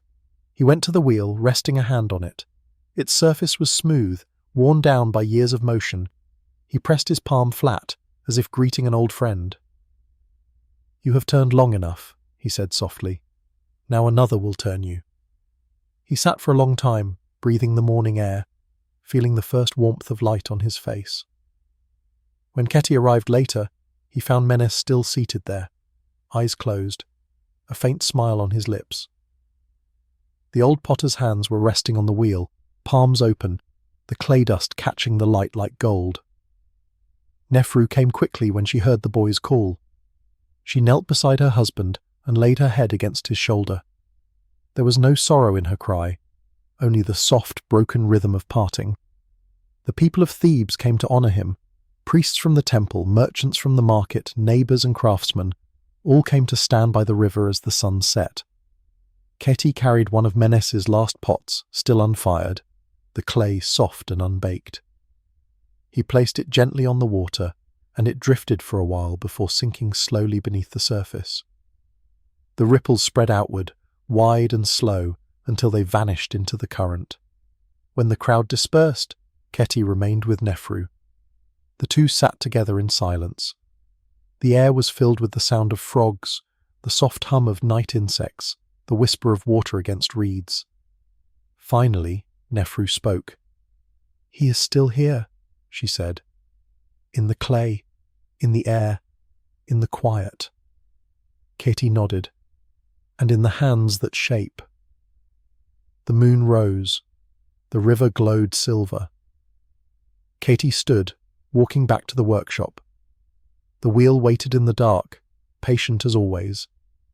He placed his hands on it, feeling the faint warmth left by another lifetime. He began to spin it slowly. The clay responded, rising gently under his palms. The sound filled the courtyard, a low, steady hum, like breath returning. The first light of dawn crept across the wall. In that light, the boy worked on, shaping not just clay but memory, carrying forward the rhythm of one man's quiet devotion. The circle had no end, only motion. Thebes entered another summer, slow and golden. The air shimmered above the river, thick with light and the hum of insects. Menes woke later these days, his body slower to rise, his breath shallower. Yet his mind was still sharp, still turning like the wheel even when his hands did not. The mornings belonged now to Ketty, whose steady rhythm filled the courtyard with sound, the soft thud of the pedal, the murmur of clay under shaping palms. Menes would sit nearby, wrapped in a linen shawl, watching, listening. It was not a melancholy watching. There was peace in it. He saw the circle complete itself. His own years mirrored in the boy's steady growth. The vessels that rose under Ketty's hands bore the same grace of form, but a new kind of confidence, a young energy that Menes recognized with quiet pride. "Your work is stronger," he said one morning. "It stands as though it knows it belongs here." Ketty smiled, wiping sweat from his brow. "You taught me that belonging comes from listening." The days lengthened, the Nile shimmered with brightness that hurt the eyes, and the smell of warm mud and reeds filled the air. Nefru still tended her lamps, though she made fewer now. Her wrists ached, and her sight blurred in the late hours. Yet each one she finished glowed perfectly even, the flame sitting inside as though made for that small world of light. She teased Menes about his idleness. "You've earned your rest," she said, though her tone was affectionate. He laughed softly. Rest and clay do not mix. One dries while the other softens. Still, he worked less. Some afternoons he would walk slowly down to the river, Ketty supporting his arm. They would sit beneath the palm trees and watch the water. The same fishermen cast nets, the same children splashed in the shallows, but Menes saw it all differently now, sharper, simpler, as though the clutter of living had been cleared away. "The river never truly changes," he said once, "only the eyes that see it." One evening, as the sun dropped low, a familiar face appeared by the courtyard gate. It was Izet, older now, her hair streaked with grey, but her posture graceful as ever. "You're still at your wheel, I see," she said. Menes smiled. "The wheel never stops. I only rest beside it." They spoke for a long while, catching up on years past, of Memphis, of temple commissions, of the lives they had both touched through their crafts. Iset looked around the small house, her eyes settling on Ketty's work drying in neat rows. "He carries your patience," she said. "But his shapes speak of something new. That's how it should be." When she left, she placed a small jar in Menes's hand, a vessel she had painted herself, the glaze deep blue with faint gold flecks. "For you," she said, "so the Nile may always have its reflection." He held it for a long time after she was gone, tracing the painted lines. "The circle widens," he whispered. The weeks that followed were gentle. Menes began spending more time near the window, where he could see the light move across the courtyard. The clay dust shimmered in it like fine smoke. Keti had taken over the kiln now, his timing precise, his patience steady. The young man worked in quiet concentration, rarely needing correction. Sometimes he would stop mid-motion, glance toward Menes, and see the faintest nod of approval. That was enough. One dawn, Menes woke before the sun. The house was still. He sat up slowly, the linen cool against his skin. Nefru stirred beside him, her breathing deep. He looked at her face, the lines soft, the corners of her mouth still shaped by kindness. He thought of all the mornings they had shared, the sound of grinding grain, the smell of wet clay, the laughter between silences. He stood quietly, taking his staff, and stepped out into the courtyard. The air was cool, touched by the faintest hint of river mist. The horizon glowed pale gold. He went to the wheel, resting a hand on it. Its surface was smooth, worn down by years of motion. He pressed his palm flat, as if greeting an old friend. "You have turned long enough," he said softly. "Now another will turn you." He sat for a long time, breathing the morning air, feeling the first warmth of light on his face. When Keti arrived later, he found Menes still seated there, eyes closed, a faint smile on his lips. The old potter's hands were resting on the wheel, palms open, the clay dust catching the light like gold. Nefru came quickly when she heard the boy's call. She knelt beside her husband and laid her head against his shoulder. There was no sorrow in her cry, only the soft, broken rhythm of parting. The people of Thebes came to honor him. Priests from the temple, merchants from the market, neighbors and craftsmen, all came to stand by the river as the sun set. Keti carried one of Menes's last pots, still unfired, the clay soft and unbaked. He placed it gently on the water, and it drifted for a while before sinking slowly beneath the surface. The ripples spread outward, wide and slow, until they vanished into the current. When the crowd dispersed, Keti remained with Nefru. The two sat together in silence. The air was filled with the sound of frogs, the soft hum of night insects, the whisper of water against reeds. Finally Nefru spoke. "He is still here," she said, "in the clay, in the air, in the quiet." Keti nodded. "And in the hands that shape." The moon rose. The river glowed silver. Keti stood walking back to the workshop. The wheel waited in the dark, patient as always. He placed his hands on it, feeling the faint warmth left by another lifetime. He began to spin it slowly. The clay responded, rising gently under his palms. The sound filled the courtyard, a low, steady hum, like breath returning. The first light of dawn crept across the wall. In that light, the boy worked on, shaping not just clay, but memory, carrying forward the rhythm of one man's quiet devotion. The circle had no end, only motion. Thebes settled into a rhythm of quiet renewal after Menes's passing. The air in the courtyard still smelled faintly of clay and smoke, as if the walls themselves remembered his hands. Keti rose before dawn, as Menes had, lighting the small oil lamp by the wheel. The flame wavered in the early dimness, catching on the clay dust, suspended in the air like fine mist. He sat for a while without moving, feeling the silence, the same silence Menes had always listened to before beginning. When he finally pressed his hands into the clay, it was soft and cold, cool against his palms. The wheel turned, slow and steady. The sound filled the courtyard with its low hum, a rhythm older than any name. Nefru appeared in the doorway, shawl drawn around her shoulders. "The same music," she murmured. Keti nodded without looking up. It was never his alone. The months that followed were both difficult and kind. Without Menes's voice guiding him, Ketty often found himself second-guessing his touch. Some mornings the clay would crack, some nights the fire in the kiln burned too hot. He broke more vessels than he sold. Yet he did not stop. The act of shaping, of turning, of letting the clay breathe between his fingers became its own prayer, and slowly his rhythm returned. Nefru remained his quiet companion. Though her steps had grown slower, her presence steadied the house. She tended to her lamps, polishing their rims, filling them with oil. The smell of smoke mingled with the scent of barley porridge each morning.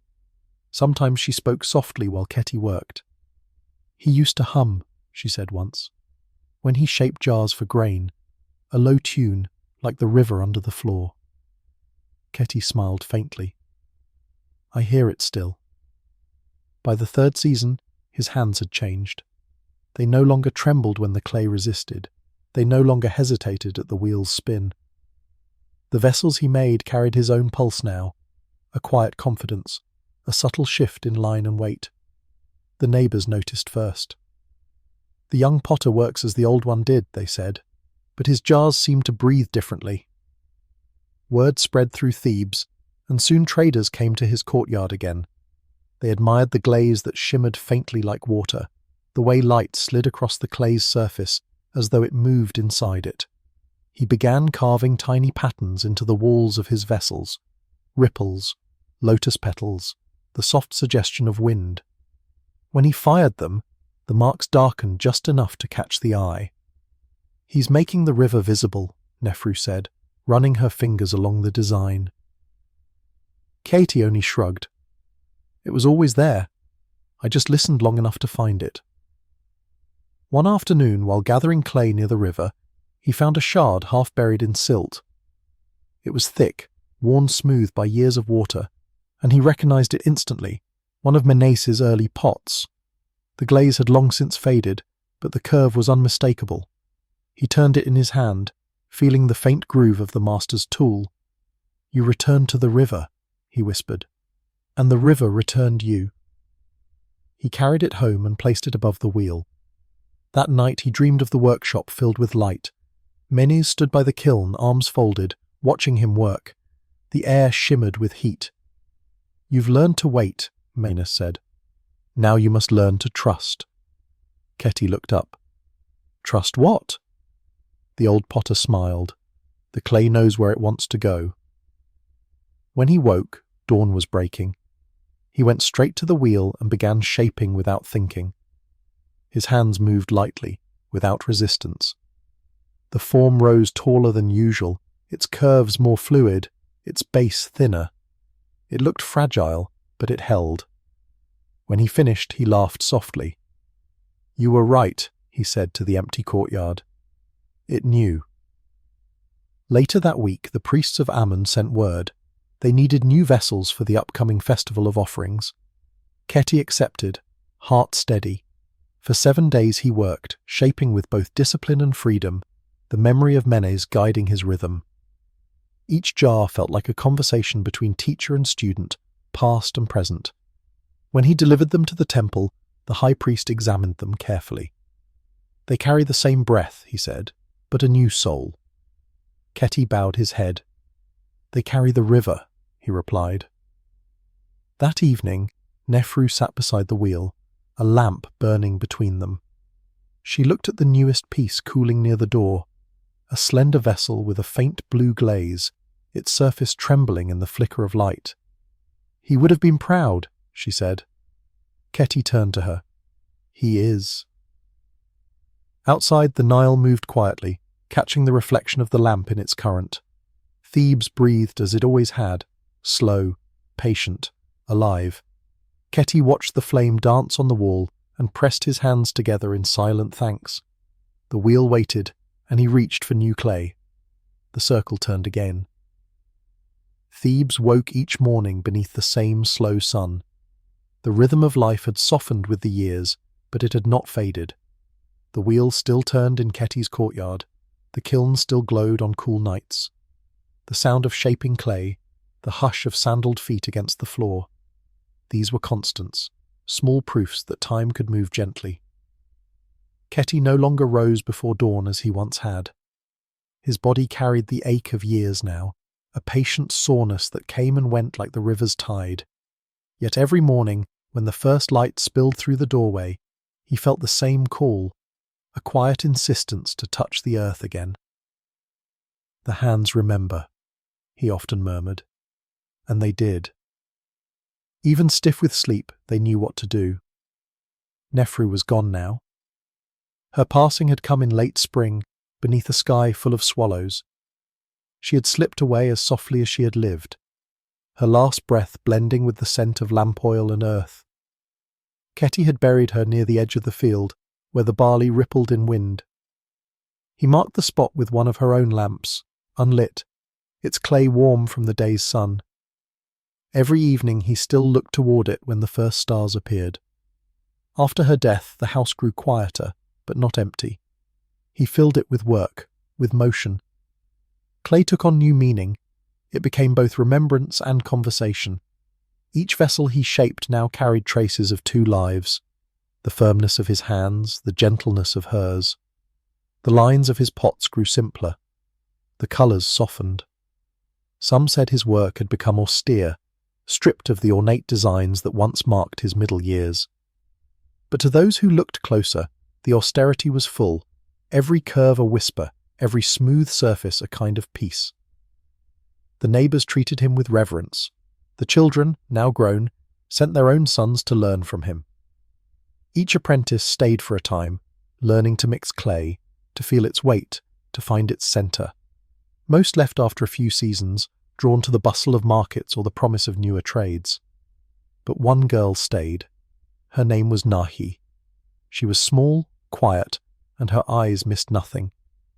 When she first came, her pots collapsed more often than they stood. Yet she never cried out in frustration. She simply gathered the clay and began again. Ketty watched her one morning as she recentered her work for the 5th time. "You don't fight it," he said. "Good." Nahi looked up, her brow damp with effort. "I listen," she said. He nodded. "Then you'll learn." Days became months. Nahi's work began to find balance, her forms more confident, her patience more natural. She reminded Ketty of himself long ago, sitting beside Menes, learning to wait, to breathe, to move with the rhythm rather than against it. Sometimes, when she worked in silence, he felt as if the courtyard itself were repeating an old song, one he had only half forgotten. The river that year ran full and clear. Its voice carried through the city, a low murmur that reached even the quietest rooms.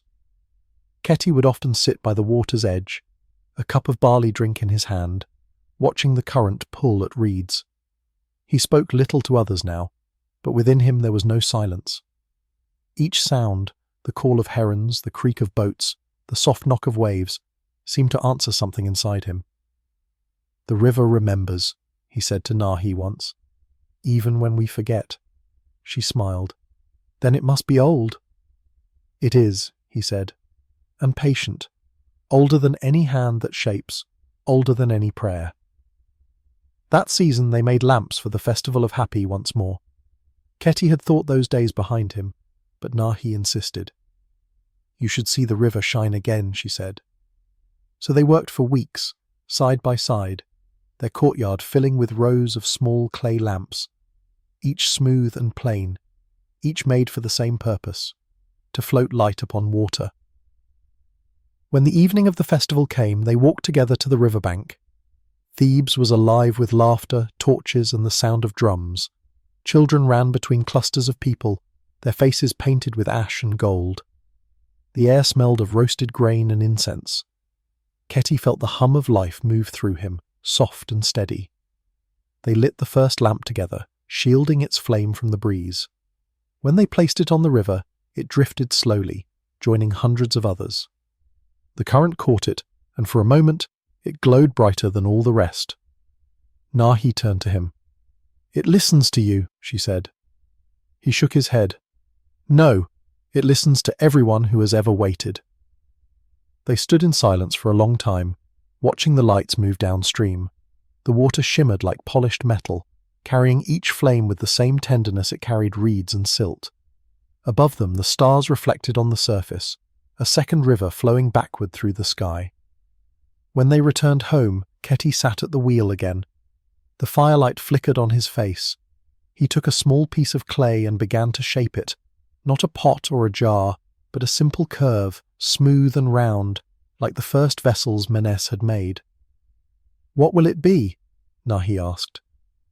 "A memory," he said. She watched his hands move, sure and slow. The sound of the wheel filled the air, steady and even, like a heartbeat. As the night deepened, Keti spoke softly. "You will take this wheel when I am gone." Nahi froze. "Master—" "No," he said gently. "Listen, it has turned for 3 lifetimes now. It must keep turning. That is what it was made for." She nodded, her throat tight. "And what should I make?" He smiled. "Whatever the river tells you." The last light from the kiln flickered out. The smell of smoke lingered, warm and familiar.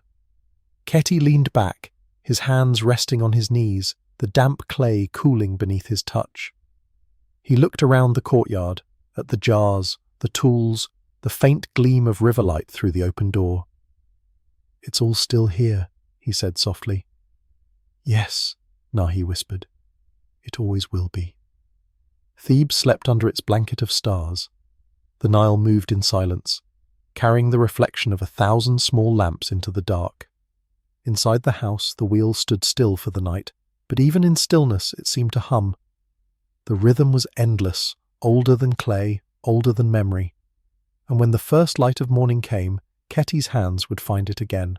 The dawn that followed seemed the same as every other, the same faint chill before the heat, the same pale light spilling through the lattice, but to Nahi it felt different. The air itself seemed to hum softly, as though the earth beneath Thebes was breathing. She rose before the city stirred, before the boats moved on the river. In the courtyard the wheel waited, still damp from the evening's dew. She touched it lightly with her fingertips. "Good morning," she whispered, the same greeting Keti had once used when he thought no one heard him. The silence of the courtyard was not emptiness. It was filled with memory, the rhythm of hands long gone, the scent of clay and ash that lingered even after the fires died. She prepared the morning water as she had done for months, pouring it slowly over the clay, feeling it soften beneath her palms. The first press always carried a kind of reverence. It was the moment when earth became willing again.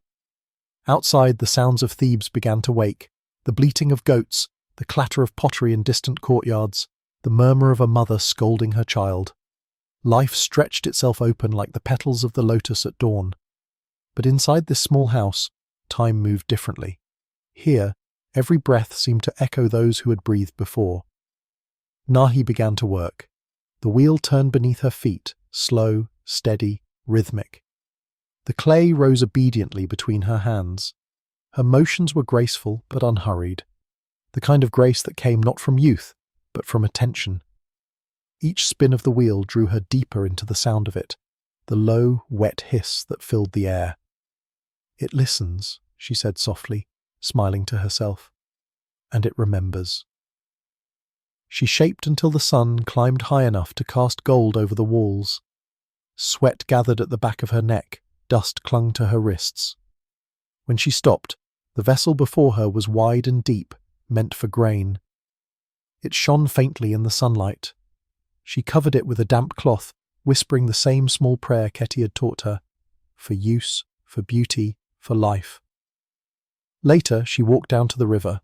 The path was familiar, worn smooth by years of feet, Menes's, Keti's, Nefru's.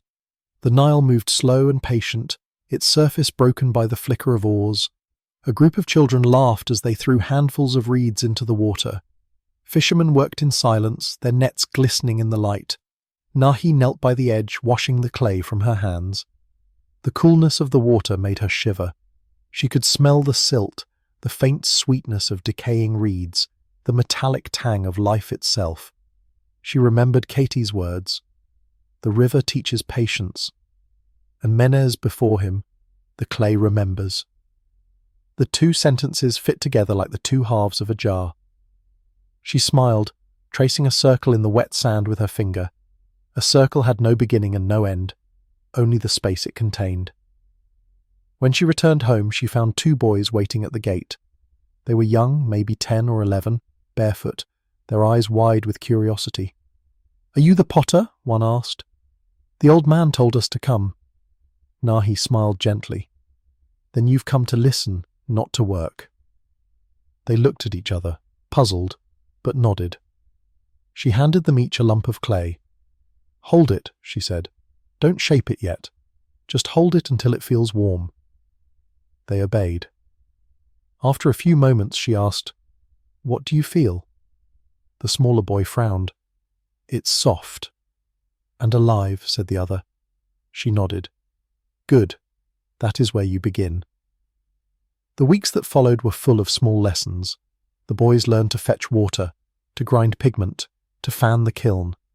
They learned that clay could not be forced, that mistakes were not failures but pauses.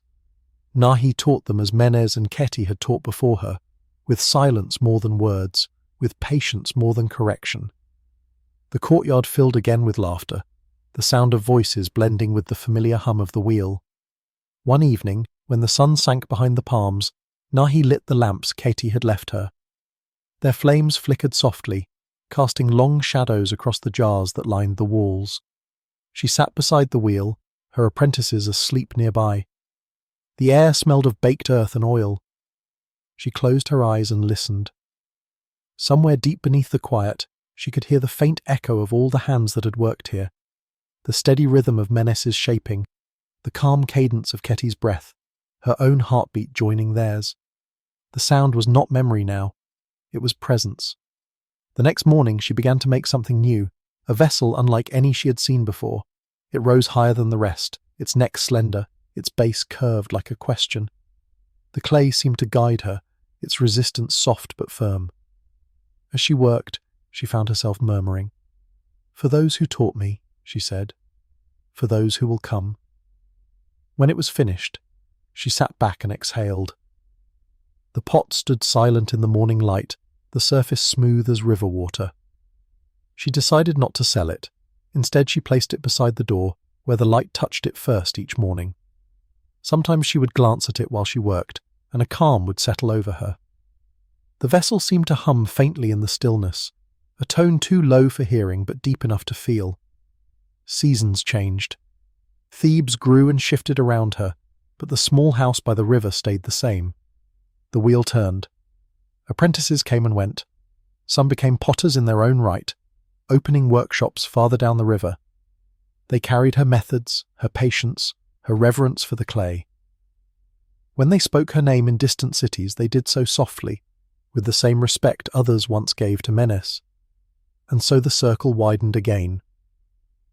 On the evening of her last festival, when the lamps floated down the Nile, Nahi stood by the riverbank alone. The air was warm, filled with the scent of lilies. She held a single lamp, one of her own, made from the same clay she had taught 100 hands to shape. She lit it carefully, shielding it from the wind. For a moment she hesitated, feeling the roughness of its rim beneath her thumb. Then she placed it on the water. The lamp drifted out, slow and steady. Around it, hundreds more glowed, their reflections trembling like stars. Nahi whispered, "For Menes, for Keti, for all who listen." The flame steadied, then began its journey downstream, toward the horizon where the river met the sky. Back in her courtyard, the wheel stood quiet under the moonlight. The clay on its surface was still damp, waiting for hands that had not yet come. The air smelled of silt and memory. Somewhere, far down the river, a child's voice laughed, a new beginning taking breath. The wheel waited. Thebes changed slowly, like stone reshaped by wind. Generations passed in the time it took the river to carve a new bend. By the time the new apprentice came to Nahi's courtyard, the walls were older, the kiln patched and repatched, the wheel smoother from countless hands, yet the air still smelled the same, earth, smoke, and the faint sweetness of water nearby. The sound of the wheel still belonged to the world's oldest language. His name was Daramu, a boy from the northern delta. He had come with a caravan of traders and stayed behind when he saw Nahi's pots at the market. "They looked alive," he said simply. She smiled at that. Then they must have wanted to be found.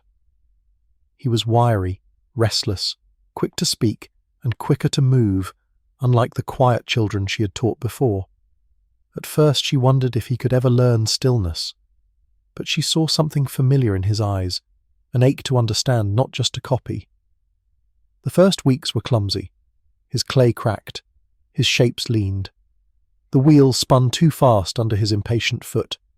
He would sigh and groan, muttering curses under his breath. "You fight it," Nahi said one afternoon, not unkindly. "The clay doesn't need winning." Daramu frowned. "But it doesn't do what I want." She looked at him, eyes gentle. "Then listen longer." He did, slowly. Each failure softened him. The wheel began to slow. The clay began to rise true. And one morning, when the vessel finally held its shape, Nahi said nothing, only placed her hand on his shoulder and nodded. That silence was the truest praise. Thebes itself was changing, though Nahi barely noticed at first. New roads were being laid near the market. The scent of foreign spices drifted through the streets. Traders from far kingdoms came bearing tin and lapis, fabrics dyed in strange blues. The sound of other tongues filled the air. Some of the younger potters adopted new glazes and sharper forms, but Nahi kept her craft as it was, slow, patient, grounded in rhythm. "The river changes its course," she told Daramu, "but its voice stays the same." He began to understand. His work grew steadier, more deliberate. He spent long evenings by the riverbank, watching the light fade, touching the mud between his fingers as though searching for memory. "It's warm," he said once, "even at night." "It holds the day," Nahi answered, "like the heart does." When festival season came again, they made lamps, hundreds of them, simple and bright. The smell of baking clay filled the air, thick and comforting. Nahi watched Daramu tend the kiln, his eyes reflecting the orange light. For the first time she did not step forward to correct his timing. He no longer needed her shadow. That night, when the lamps were set upon the river, the two of them stood together on the bank. The flames floated away, mirrored in the dark water. Daramu spoke quietly. "Do you think they see us? The ones before?" Nahi smiled. "We are their seeing. That's enough." After the festival she grew weaker. The long hours at the wheel began to tire her quickly. Her hands, once so sure, trembled at the edges of the clay. Daramu tried to take on more of the work, but she refused to sit idle. "The hands forget faster than the heart," she said. "Let me keep remembering." On the last day she worked, dawn broke over Thebes with a pale, tender light. She sat at the wheel, Daramu nearby. The clay before her wobbled once, then steadied. She smiled. "It knows," she whispered. When she finished, she leaned back and closed her eyes. The smell of the river drifted in through the open gate. Daramu spoke her name softly, but she was already far away, listening to the deeper rhythm beneath the turning of the world. He buried her beside the other lamps near the field, marking the place with a simple jar glazed in river blue. For days after, he worked without speaking. The neighbours came, bringing food and small offerings, but he sent them away kindly. His grief was wordless, the kind that needs silence to take root. Then one morning, he woke before dawn. The courtyard was cool, the wheel waiting. He sat, placed his hands on the wood, and began to spin it. The motion was smooth, familiar, alive. The clay rose easily beneath his palms. His breath steadied. Outside, the first birds called. He remembered Menes, though he had never met him. He remembered Keti and Nahi, their names carried through the shape of his work. When the vessel was finished, he whispered, "For all who listened." The river answered with a soft wind. From then on, Daramu taught others. He never claimed to be a master, but people began to call him one anyway. They said his pots held something different, a warmth, a kind of living quiet. When asked where he had learned it, he would point toward the river and say, "There." Thebes kept changing. Dynasties rose and fell, but the wheel turned still. Its hum filled the same small courtyard, though its hands were new. The air remained rich with clay dust and the faint murmur of water. And somewhere beyond hearing, the voices of all who had shaped before him spoke in the steady rhythm of the wheel. The river never stopped listening. Years passed, and Daramu's name drifted along the Nile like a rumour. Traders carried his pots upriver, through the delta and beyond, to cities whose tongues he did not speak. The shapes were simple, their colours soft, earth tones of ochre and ash, but those who touched them said they felt alive, as though the clay remembered its maker's breath. In Thebes the old courtyard endured, its walls repaired again and again, its floor smooth from generations of bare feet. The wheel still stood at its centre, humming faintly when turned, as if it too had learned to sing. Daramu had grown into calm. The restless boy who once fought the clay now worked with slow assurance. His beard was streaked with grey, his eyes thoughtful and distant. He had apprentices of his own now, 3 young men and 1 girl named Hapu, whose laughter filled the courtyard in the evenings. He no longer guided their hands, he guided their patience. The clay has its own pace, he told them often. If you move faster than it does, it will remind you. And when one of them grew frustrated, as he once had, he would only smile and gesture toward the river. Go listen, he'd say. The water knows how to wait. Thebes was larger now. The streets buzzed with merchants, musicians, and travellers from faraway lands. The smell of incense and roasted grain mixed with the scent of the river. Sometimes Daramu would walk to the market just to watch the movement of people, their hands exchanging goods, their voices rising and falling like waves. He rarely spoke, but he saw everything. The shimmer of light on brass, the gleam of sweat on a potter's forearm, the rhythm of ordinary life. These were his stories now. One afternoon, a caravan arrived from Memphis. Among its wares was a small jar glazed in deep river blue, faintly cracked with age. Daramu recognized it instantly. It was Nahi's, the same vessel she had made in her last days, the one she had placed by the door to greet the morning light. The trader saw his expression.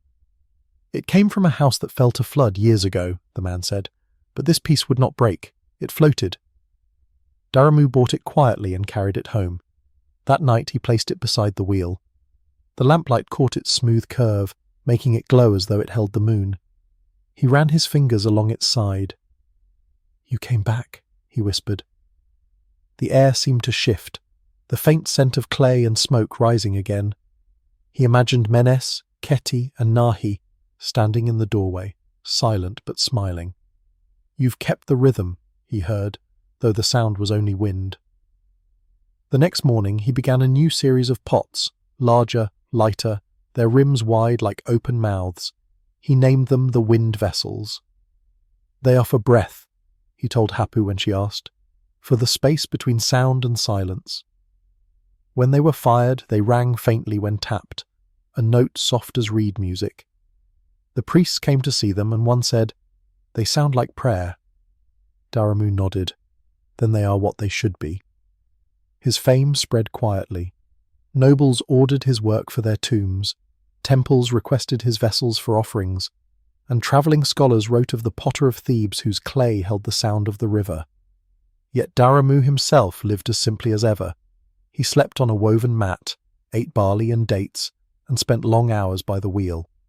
To him, the act of shaping was its own reward. Each morning when his apprentices arrived, they found him already at work, the hum of the wheel blending with birdsong. One day, as the air thickened with the scent of coming rain, Hapu approached him. "Master," she said, "the traders want to take your wind vessels north to the sea. They say the king's court will pay well." Daramu looked at her, then at the pots drying in the sun. "Let them go," he said. "The river will remember the way back." That evening he walked to the river bank alone. The sky was heavy with clouds, the light turning bronze. He watched the water darken as wind rippled its surface. Somewhere upstream, thunder rolled. He thought of how many hands had stood here before him, how many mornings had begun with clay and ended with silence. "The wheel keeps turning," he murmured. "The hands only borrow it." The rain began softly, dappling the water. He stayed until the downpour came in full, soaking his linen robe, cooling his skin. The river swelled, rising to kiss the edge of the courtyard. When he returned home, the apprentices were waiting, worried, but he only smiled. "The river reminds us," he said, "that nothing stays still for long." That night, he could not sleep. The rain tapped gently on the roof. He lit a lamp and sat by the wheel, the blue jar glowing beside him. He placed a lump of wet clay in the centre, but he did not turn the pedal. Instead, he rested his hands upon it. The clay was cool and alive, pulsing faintly beneath his fingers, as if it too had a heartbeat. He closed his eyes and whispered, "Thank you." In the years that followed, Daramu continued to teach, but less often. His apprentices took on most of the work, their laughter carrying through the courtyard. He would sit nearby, listening, nodding when they found the rhythm, smiling when they faltered. He spoke little, but his presence was steady, the still centre of a circle that kept widening. When he grew old, he stopped shaping altogether. His hands had stiffened, and his sight blurred at the edges. But the sound of the wheel still comforted him. On his final day, as the sun lowered over Thebes, Hapu came to him. "The fire's ready," she said. "Will you light it?" He shook his head. "You light it. My hands have done enough." She hesitated, then struck the spark. The flame caught, and the kiln began to glow. The warmth reached him even from where he sat. "That's it," he whispered. "That's the sound." He died that night, quietly, with the smell of clay in the air and the river murmuring outside. When the morning came, Hapu and the others carried on. They fired the last of his vessels, each one marked with his faint handprint near the base. They said the wind moved through them when the air was still, a low hum like distant thunder. Thebes went on. The wheel turned. The river remembered. After Daramu's passing, Thebes entered another long hush. The courtyard stood open to the wind, the kiln cool and silent. The apprentices lingered for days, unsure whether to keep the fire alive. It was Hapu who finally broke the stillness. One morning before sunrise, she rose, wrapped her shawl tightly, and went to the wheel. The clay sat waiting in its basin, covered with linen damp from the night air. She removed the cloth and pressed her palms into the soft surface. "You've waited long enough," she whispered. The wheel turned. It had been months since she'd last worked alone, yet her hands found their rhythm at once. The motion came from memory, not from thought. Each breath matched the circle's pace. As the first shape rose under her touch, a simple vessel for water, she felt something shift inside her. Not grief, not joy, but continuity. The wheel was not hers. It had never been anyone's. She was simply its current caretaker. When the other apprentices arrived, she had already finished 3 pots, their faces lit with relief. "We thought it would stop," one said. Hapu smiled faintly. "The river never stops. Neither should we." And so they worked together through the morning, feeding the fire, smoothing the clay, rebuilding the rhythm that had faltered. Weeks turned to months. Thebes hummed again. Traders came asking for Daramu's work, and Hapu met them at the gate. "He taught us," she said. "His hands remain in ours." Some nodded politely, others left offerings, a loaf of bread, a small coin, a bundle of papyrus. She accepted each gift with quiet gratitude, never boasting of her new place. At night she sat near the kiln's warm glow, eyes on the flames, hearing his voice in the hiss and pop of burning reeds. "Listen," it said. "Every flame carries breath." She began to experiment. Her pots grew taller, their lines bolder, their surfaces etched with faint ripples that caught light like moving water.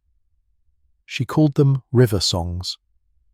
Each one she signed not with her name, but with a single symbol, a curved line like a wave, the same mark Daramu had once used near the base of his wind vessels. She thought of him often, of Nahi, of Menes, and Katie before her. Sometimes she spoke aloud as she worked. "You taught me to wait," she would say. "Now I learn to flow." Thebes itself had become a place of convergence. Caravans from the north and ships from Nubia brought strange accents and new clay. The markets overflowed with colour: lapis beads, copper mirrors, jars of honey, cloth dyed in indigo and madder. Hapu watched it all with quiet curiosity. She sold her work, but never hurried. "The right hands will find them," she told her apprentices. "They always do." One summer, a foreign craftsman arrived, a man from Byblos who made vessels of cedar and stone. He came to learn the art of Thebes. "I heard your jars hold sound," he said, half in disbelief. Hapu gestured toward the kiln. "They hold breath," she said. "And what is breath but sound waiting to be born?" He stayed for a season, trading his own knowledge in return. From him, Hapu learned to inlay fragments of shell and obsidian into her clay before firing. When the pieces cooled, they shimmered faintly like moonlight on water. "The river has found new light," she said. Years passed this way. The courtyard filled with laughter again, the hum of the wheel never ceasing. Hapu's apprentices grew skilled and confident. One, a quiet boy named Setu, could shape perfect symmetry with his eyes closed. Another, a girl called Rhea, had an instinct for glaze that made every pot sing when struck. Together they built new kilns, mended old ones, and expanded the space until the walls could barely contain their work. But as her students grew, Hapu felt herself changing. The wheel no longer required her every day.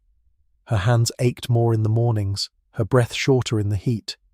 She began to spend her evenings by the river, sitting among the reeds where the frogs sang.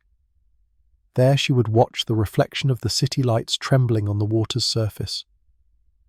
"We are all reflections," she thought. "The clay, the river, the hands, each shaped by what came before." One night she dreamed of Thebes glowing with countless lamps floating on the river. Menes stood among them smiling, his hands covered in clay. Beside him were Keti and Nahi, Daramu and countless others, all silent, all luminous. They nodded to her, and she woke with tears on her face. That morning she gathered her apprentices. "The time has come for you to teach," she said. They protested, but she raised her hand. "The wheel doesn't belong to me anymore. It never did." In the seasons that followed, Hapu travelled. She visited small villages along the Nile, teaching anyone who wished to learn. She showed them how to center the clay, how to listen for its hidden rhythm. In one town she met a young boy shaping his first pot. He smiled shyly when she praised him. "It's not perfect," he said. "Neither is the river," she replied. "And yet it feeds the world." When she returned to Thebes years later, her courtyard was alive with noise, new faces, new songs, new clay. The old wheel still turned, now worn smooth to a pale sheen. Setu greeted her at the gate, his hands covered in dust. "We kept it turning," he said. Hapu nodded, her throat tight. "Good. That's all it asks." She stayed one last season. In that time she made only one piece, a wide, low bowl filled with ripples carved by her fingertips. It was simple, unglazed, the colour of dry earth. When she finished, she placed it by the door, where the morning light would find it. "For the next hands," she said. When she passed away, the apprentices buried her near the river bank beside the others. The bowl remained by the door, gathering dust and light in equal measure. Travellers who came to Thebes would sometimes stop and look at it. Some swore they could hear a faint sound, a hum, a whisper, the breath of the river caught in clay. The wheel turned still. Thebes had changed again. Time moved like the river, sometimes visible, sometimes hidden beneath silt and memory. New rulers carved their names into stone, and new gods found their temples along the Nile. But in the quiet courtyards where clay met hand, the old rhythm endured. The wheel still turned. Setu had inherited Hapu's workshop. He was no longer a boy, but a man with streaks of dust that never left his skin and a calm that came from long listening. The courtyard was fuller than ever, its walls lined with vessels of every shape, tall jars for oil, shallow bowls for grain, lamps, urns, and the delicate river songs that still caught the light like ripples in motion. People came from distant towns to buy them or simply to watch him work. But Setu always told the same story. "They are not mine," he said. "They belong to the river."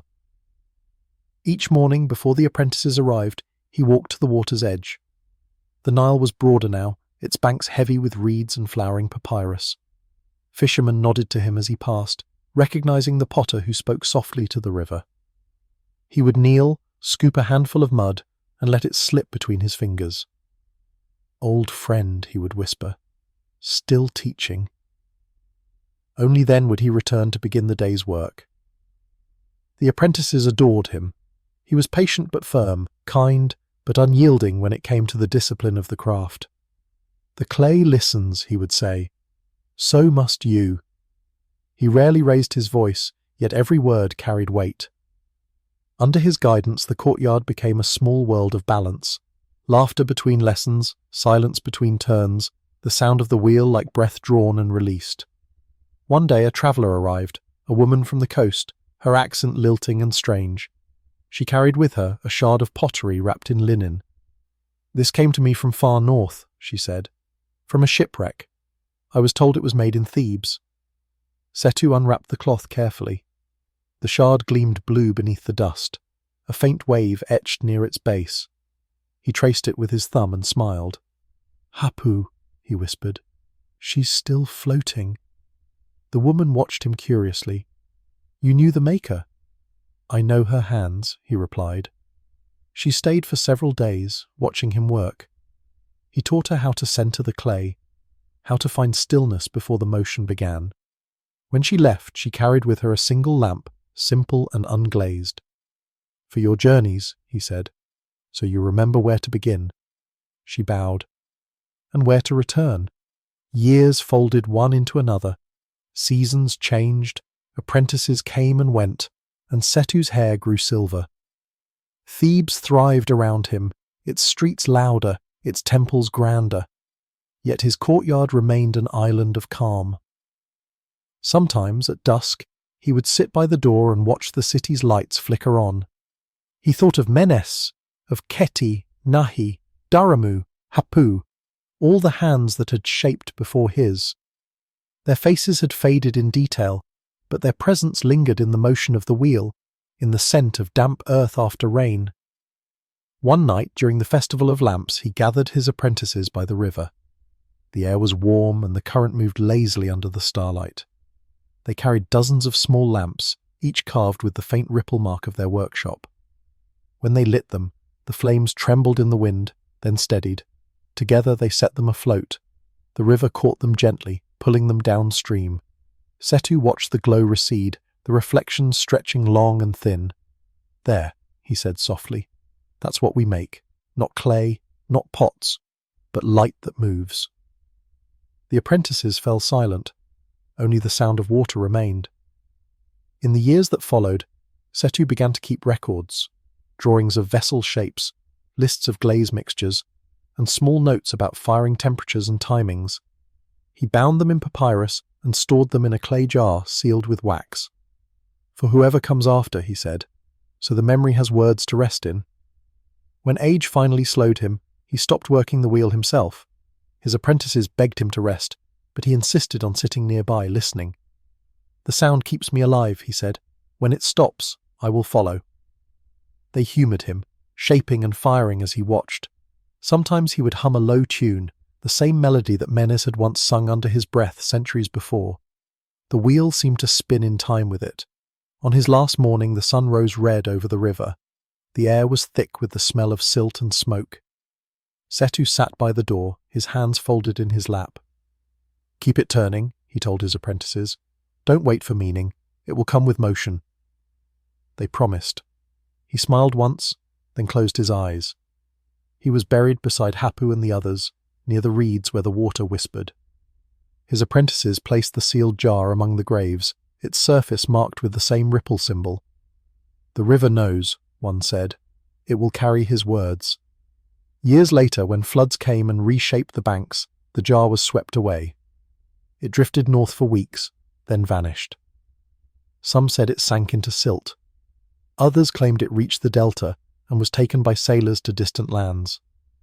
No one knew for sure, but sometimes far away, a pot would appear in a foreign market, pale, smooth, marked with a faint wave near the base, and the hands that touched it would pause, feeling the hum beneath its surface, the echo of all those who had shaped before. The wheel turned still. Morning returns to Thebes as it always has, slow, gold, and full of dust. The wheel stands in its courtyard, the wood darkened by the touch of countless palms.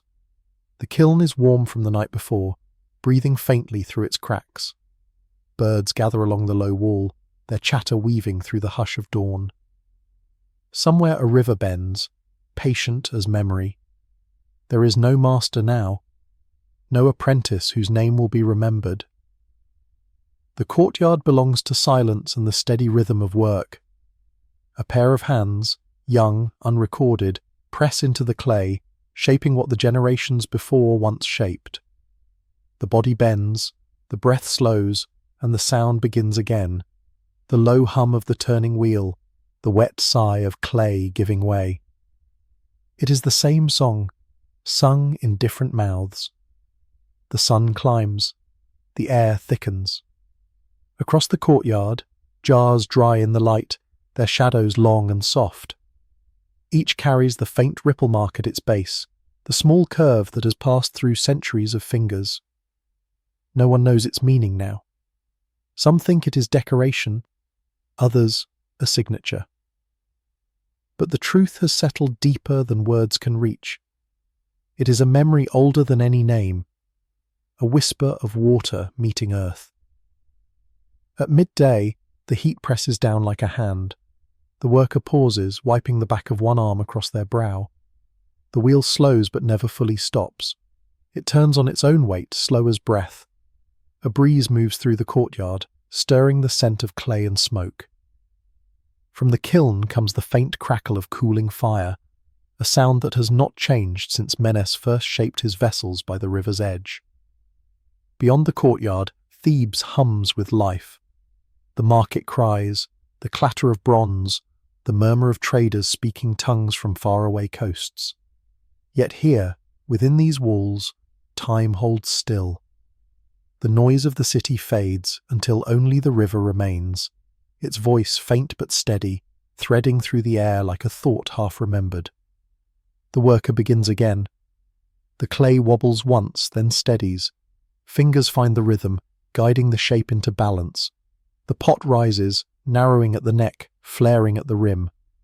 A thin line of slip catches the light like a blade of dawn. For a moment the air seems to shimmer, as though every vessel ever made here, every bowl, lamp, jar, and urn, has returned to watch. When the shape is complete, the hands lift away. The pot stands alone, its surface glistening with the sheen of new life. The worker leans back, breathes deeply, and listens. The sound of the wheel slowing becomes a heartbeat. The clay dries, the wind stirs, the sun moves. Evening arrives gently. The light softens to amber, and the long shadows of the jars stretch toward the door. The worker lights a single lamp. Its flame flickers, mirrored on the curve of a nearby pot. The kiln breathes once more, fed by handfuls of dry reed. Smoke drifts upward, grey against the fading sky. At the river, the lamps of the city begin to float, hundreds of small flames drifting downstream, their reflections trembling across the current. The worker steps outside, watching in silence. The air smells of water, oil, and silt. The sound of frogs rises from the reeds, the low hum of insects wrapping around the night. The worker holds one lamp, the smallest, and places it on the water. It rocks once, then steadies, joining the flow. The flame bends in the breeze, but does not go out. The river takes it. Back in the courtyard, the wheel waits. The fire in the kiln softens to embers. The jars glow faintly in the darkness. The worker sits beside them, quiet, their palms resting on their knees. There is no need for speech. Everything worth saying has already been shaped. Above, the stars appear, scattered like grains of sand on black silk. Their reflections shimmer faintly in the pots that line the wall. The night breathes. The river moves. The wheel stands still for now. But even in stillness, it hums with potential, ready to turn again. Generations will pass. Thebes will fade. Sand will cover the fields. Temples will crumble. And the names of kings will blur into dust. But somewhere, beneath that same sun, another pair of hands will find the earth soft and yielding, will press it into shape, will listen for that same rhythm hidden beneath the surface.